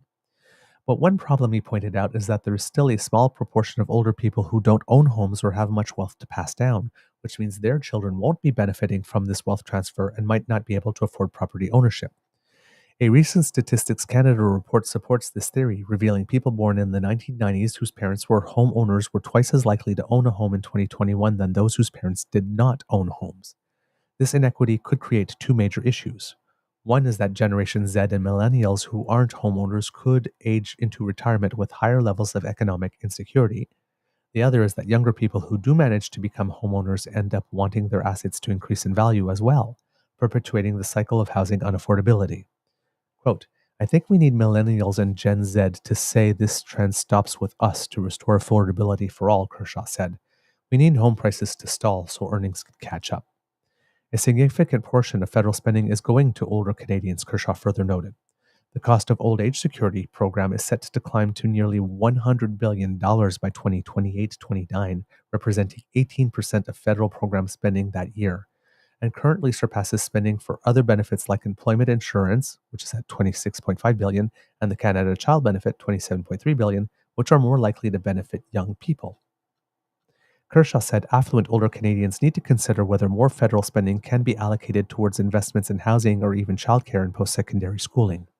Alternatively, he suggests a progressive property tax system in which owners of higher valued homes pay higher rates. Politicians are unlikely to make these policy changes when the majority of voters are homeowners and want to protect their nest eggs, he explained. But in the meantime, younger Canadians are being left in the dust. Quote, the whole narrative around this great wealth transfer implies that younger folks aren't making it, Kershaw said. It's the system's problem, and the system's so powerful it can give rise to narratives about a great wealth transfer from older to younger that make the older people look like they're the heroes and not actually implicated in the problem. So there you go, kids and cubs. And I'm going to go back to the chat here because I do believe that you may have had a lot to say about this in particular. So there we go. Let's see. Miss Shadika, parents really do complain a lot, though, laughing. We don't make parenting seem desirable, especially since social media took over. Kid Dan, I am in a rent geared to income unit in TCHC. I openly challenge any Ontario politician to switch living quarters with me for 1 full month and see what they think. Kit PNC Bio, unfortunately, financial education isn't really part of what you learn. If they sold the house for $1 million, put that on the market, they could live off the interest. But actually sitting down and doing the math and figuring it all out is nothing if seniors are ever going to figure out on their own. There's nothing seniors are ever going to figure out on their own. Sorry. There you go. Kit Saucy, you get bitched at for having kids, not having them but feeling tired, having them but finding it hard to work and be a parent. All the while you hear, you chose this. Yeah, indeed. Kit Elaine, I had some twit telling me recently that rent geared to income housing only benefits tenants on some form of assistance. Yeah, that's not true. Kit Saucy, the patriarchy has put too much pressure on women. Mothers are bearing the brunt of household labor, childcare, and often still need to work. Less help from family because of individualism doesn't help. And because of smaller families, fewer aunts, fewer uncles, fewer grandmas, grandpas, less people to come and lend a handing hand to pick up that baton and run a leg of the relay while you need to take a little break. There you go. Kit Saucy, the it takes a village requires a village that is willing to show up without judgment. Yeah. That is absolutely true there. Absolutely true. Kit Nina Canadian. The world needs us to slow population growth so everyone should just have the size of family they desire. Seems simple. Kit Carol Nona. My in-laws have given their kids 50% of their inheritance, saying they wanted to see them enjoying it. Yeah. I can understand that completely. I can understand completely as a thought process. What else do we have here? PNC Bio. Buying a house is possibly the worst use of your money in the current market. Only buy a house if it's something you really need. Otherwise, it's a money pit. Rent and invest the difference. Yes, that is another way to go. If you do calculate how much you would be spending on a mortgage, property taxes, and all that kind of stuff, and amount of money that you would put in each year to do something to your home, to revamp it, fix it, shore it up in some way, and then you take that amount, you subtract what you would pay in rent, and you take that difference and you invest that. And if you do that consistently, you can often have a really good retirement without ever having actually owned a home as a money inflating vehicle for your later years.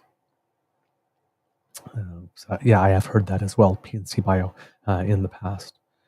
And then Kit PNC Bio continues, the idea that home ownership is the ultimate was true if you were buying a house in the 60s with prices where they are. It's insane to take a mortgage. So there you go. Some great insights from all of you, Kits and Cubs. I really appreciate it.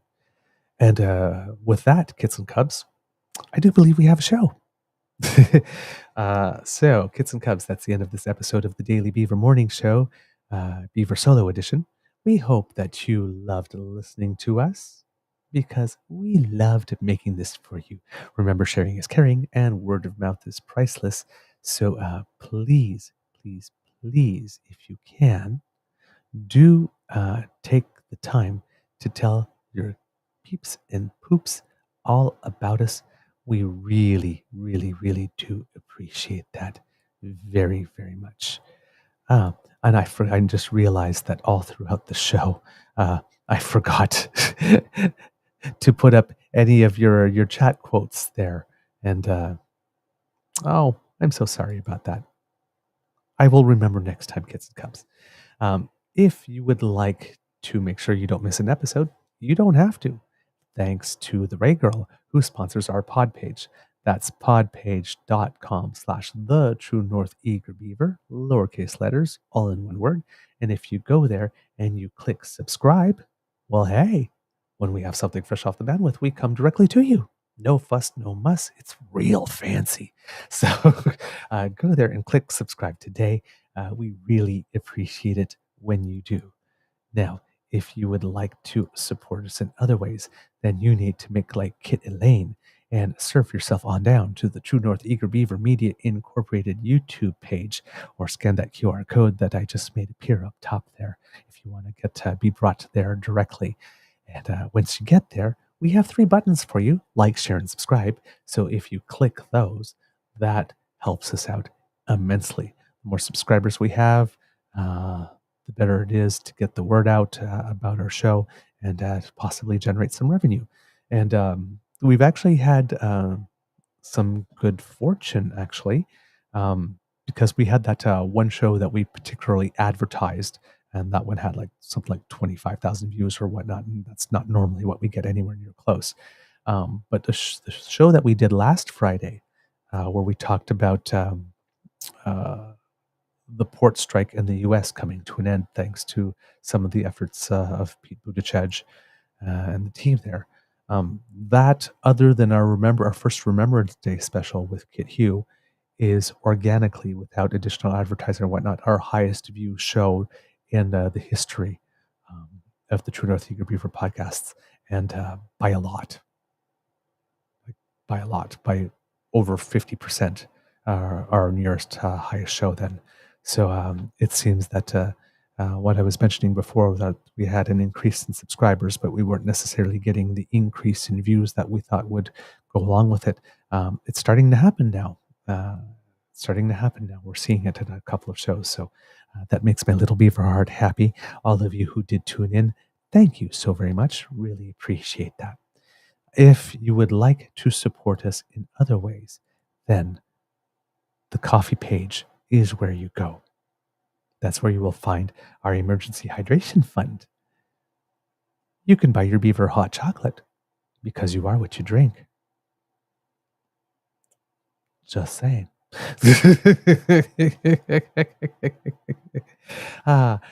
I had to do this show solo, so you do need to send me some funds to keep me moist.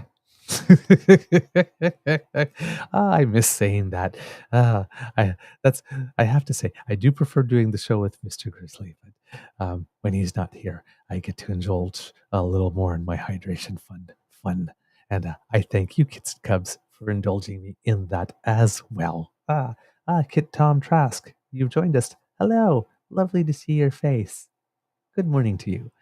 Um, so yeah, if you happen to have a little bit of money in your pocket and you think that we produce a good product that's informative and it's entertaining and you get a lot out of it and you want to encourage us to do more, please visit our coffee page, ko-fi.com/eagerbeaver, lowercase letters, all in one word, and donate a little something to us there. It doesn't matter how much, we appreciate everything, no matter how small.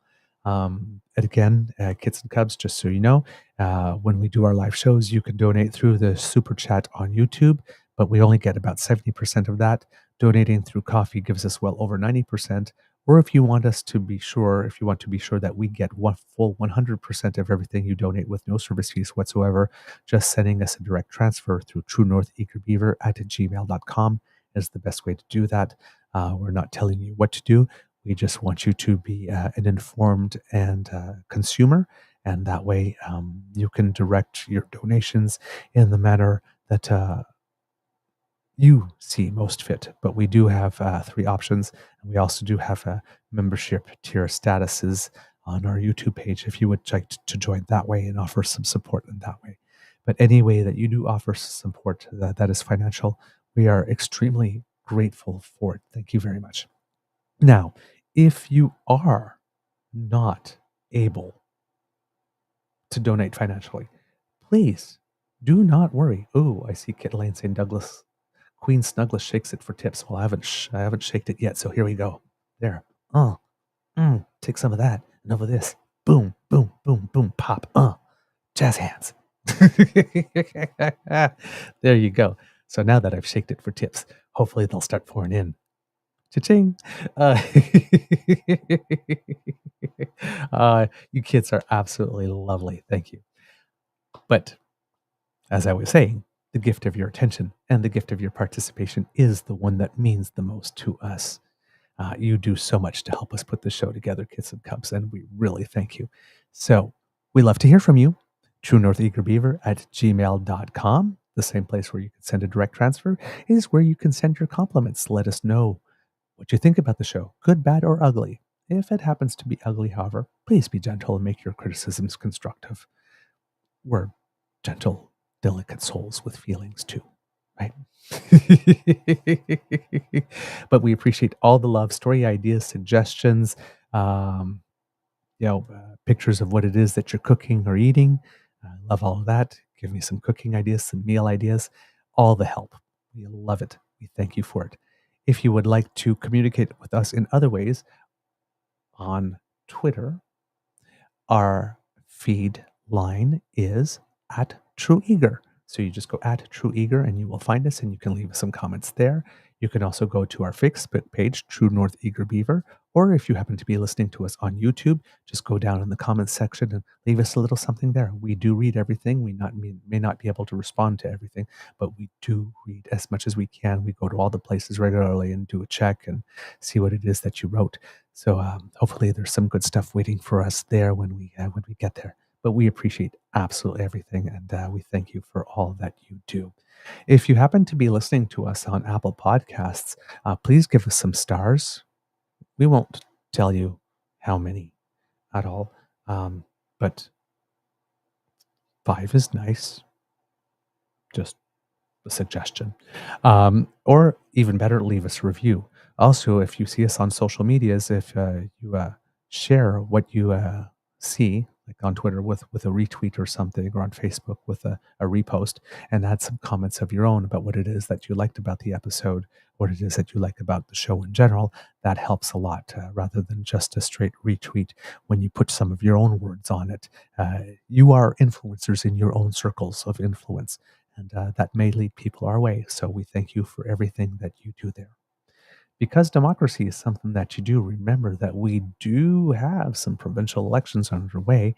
I do believe, if I am not mistaken, uh, that the ooh, I actually don't remember. I know that we have one on the 19th, one on the 21st, and one on the 28th.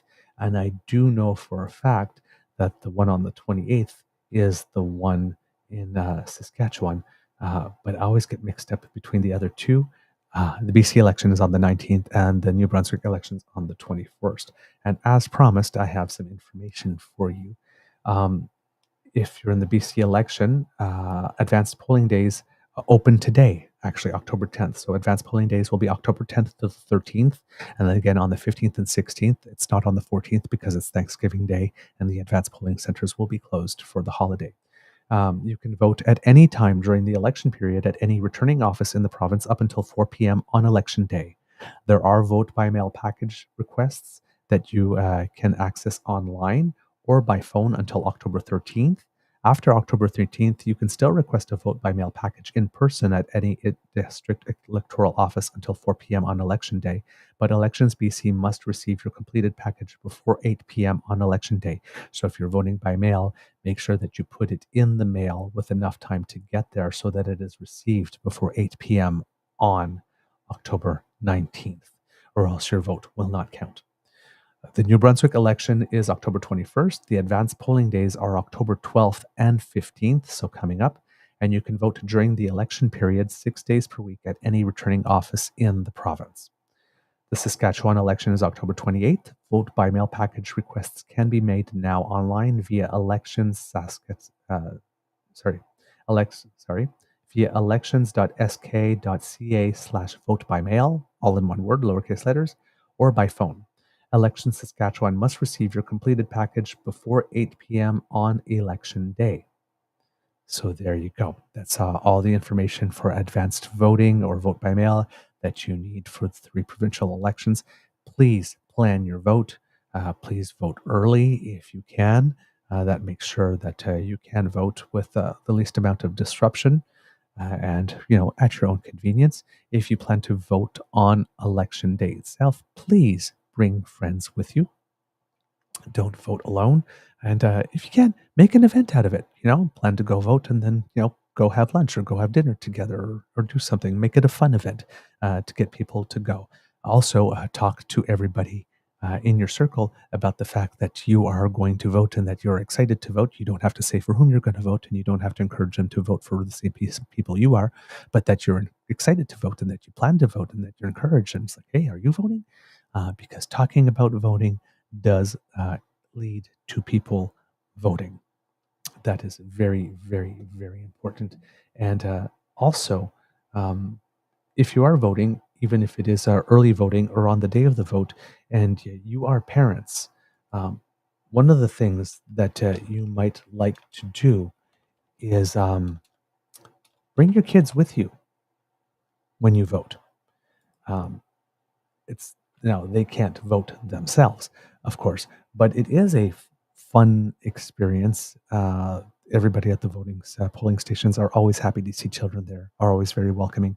And if your kids see you do it, you are more likely to raise a kid who does vote eventually. And this Kids and Cubs is something that I've been wanting to show you for a long time, and I finally stumbled upon it again. This often applies to the United States, but here, Kids and Cubs, particularly for the women. This is Muller, She Wrote. I consider it sort of our mother show, even though they don't really know us. But this was one of the shows, Muller, She Wrote, and Daily Beans, whatnot, and Allison Gill, who sort of encouraged me to, just by existing, take a try at doing this. And she always tells the story about her as a little girl, which is her in this picture, and going to vote with her mother, and her mother telling her, as she went into the vote booth, "In here, no man can tell me what to do." So there you go, Kids and Cubs. Remember that. And of course, as you can see, the screen background here is for the Dean Blundell show and not our show, because once again, things were set to another show's visuals. And I do not know yet how to get rid of them as a producer. But hey, always happy to promote a fellow Crier Media podcast. So there it is. Tune in and watch some of Dean's stuff. And I believe, since it is Thursday, if I'm not mistaken, if Mr. Grizzly is feeling up to production when it comes time, it will be Mademoiselle Fox's show this evening, I believe at 7 or 7:30ish. So please join for that if it is on. That's always a lovely time. All right. That's it for the democracy is something that you do portion. Now, some words of wisdom, and I've been talking a lot. So, about a lot of things. Not sure how much wisdom I have for you today, kids. So, I think I'm just going to keep it simple. If there's something that you really enjoy doing and you have the opportunity to do it today or over the next couple of days, take some time and do that. Treat yourself. Doesn't have to cost money, right? But treat yourself to some time doing something that really just brings you joy. The sillier, the better. But go get yourself some happy, right? It's important to balance things out. It's a heavy world. There's lots of pressure. There's lots of stress, and it's very easy to get lose sight of the entire forest because we're looking at the trees. But in order to get through this tough life, you know, we need joy. We need happiness. We do need distractions. We need something that nourishes our soul and our spirit. And just like you take care of your mind, and just like you take care of your body, you have to take care of your spirit as well. And music, dancing, joy, laughter, playing in any way, those are all good things. And sometimes as we become older and we get I don't want to say overwhelmed, even though that could be the case, but we get very preoccupied with the very important stuff. We lose a little bit of that innocence, that joy, that sense of play, that sense of childhood wonder, that sense of amazement. So if you have an opportunity to reconnect with that over the next few days, kids and cubs, make a point to do that. Do yourself some good. All right? There we go. All right. And with that, I do believe it will be time to cue the cock. So let's see if I get this one right. Here we go. You are listening to a True North Eager Beaver Media Incorporated podcast. The True North Eager Beaver podcasts are proudly brought to you by our founding sponsors. The Misfit Mysteries from Corvid Moon Publishing, your source for science fiction, fantasy, and cozy mysteries featuring a broad diversity of characters. CanadianTarot.com, their uniquely Canadian online eclectic tarot community. And The Peppermaster, hot pepper sauces made from farm-fresh ingredients to thrill your taste buds and expand your mind. We are grateful to the Crier Media Network for its support, Pete Jarvis for our artwork, and Paul Joseph Something for our opening and closing sequence music.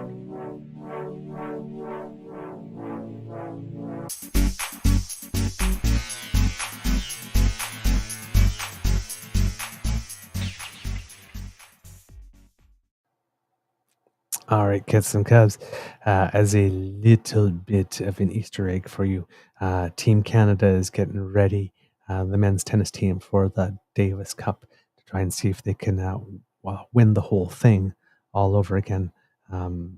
And Team Canada has unfortunately announced a substitution. It seems that Felix Auger-Aliassime will not be able to play for Team Canada at the Davis Cup, but we need not fear because veteran tennis player Milos Raonic will be stepping in to take his place, and hopefully that will allow Canada to reclaim the title that it had won a few years ago.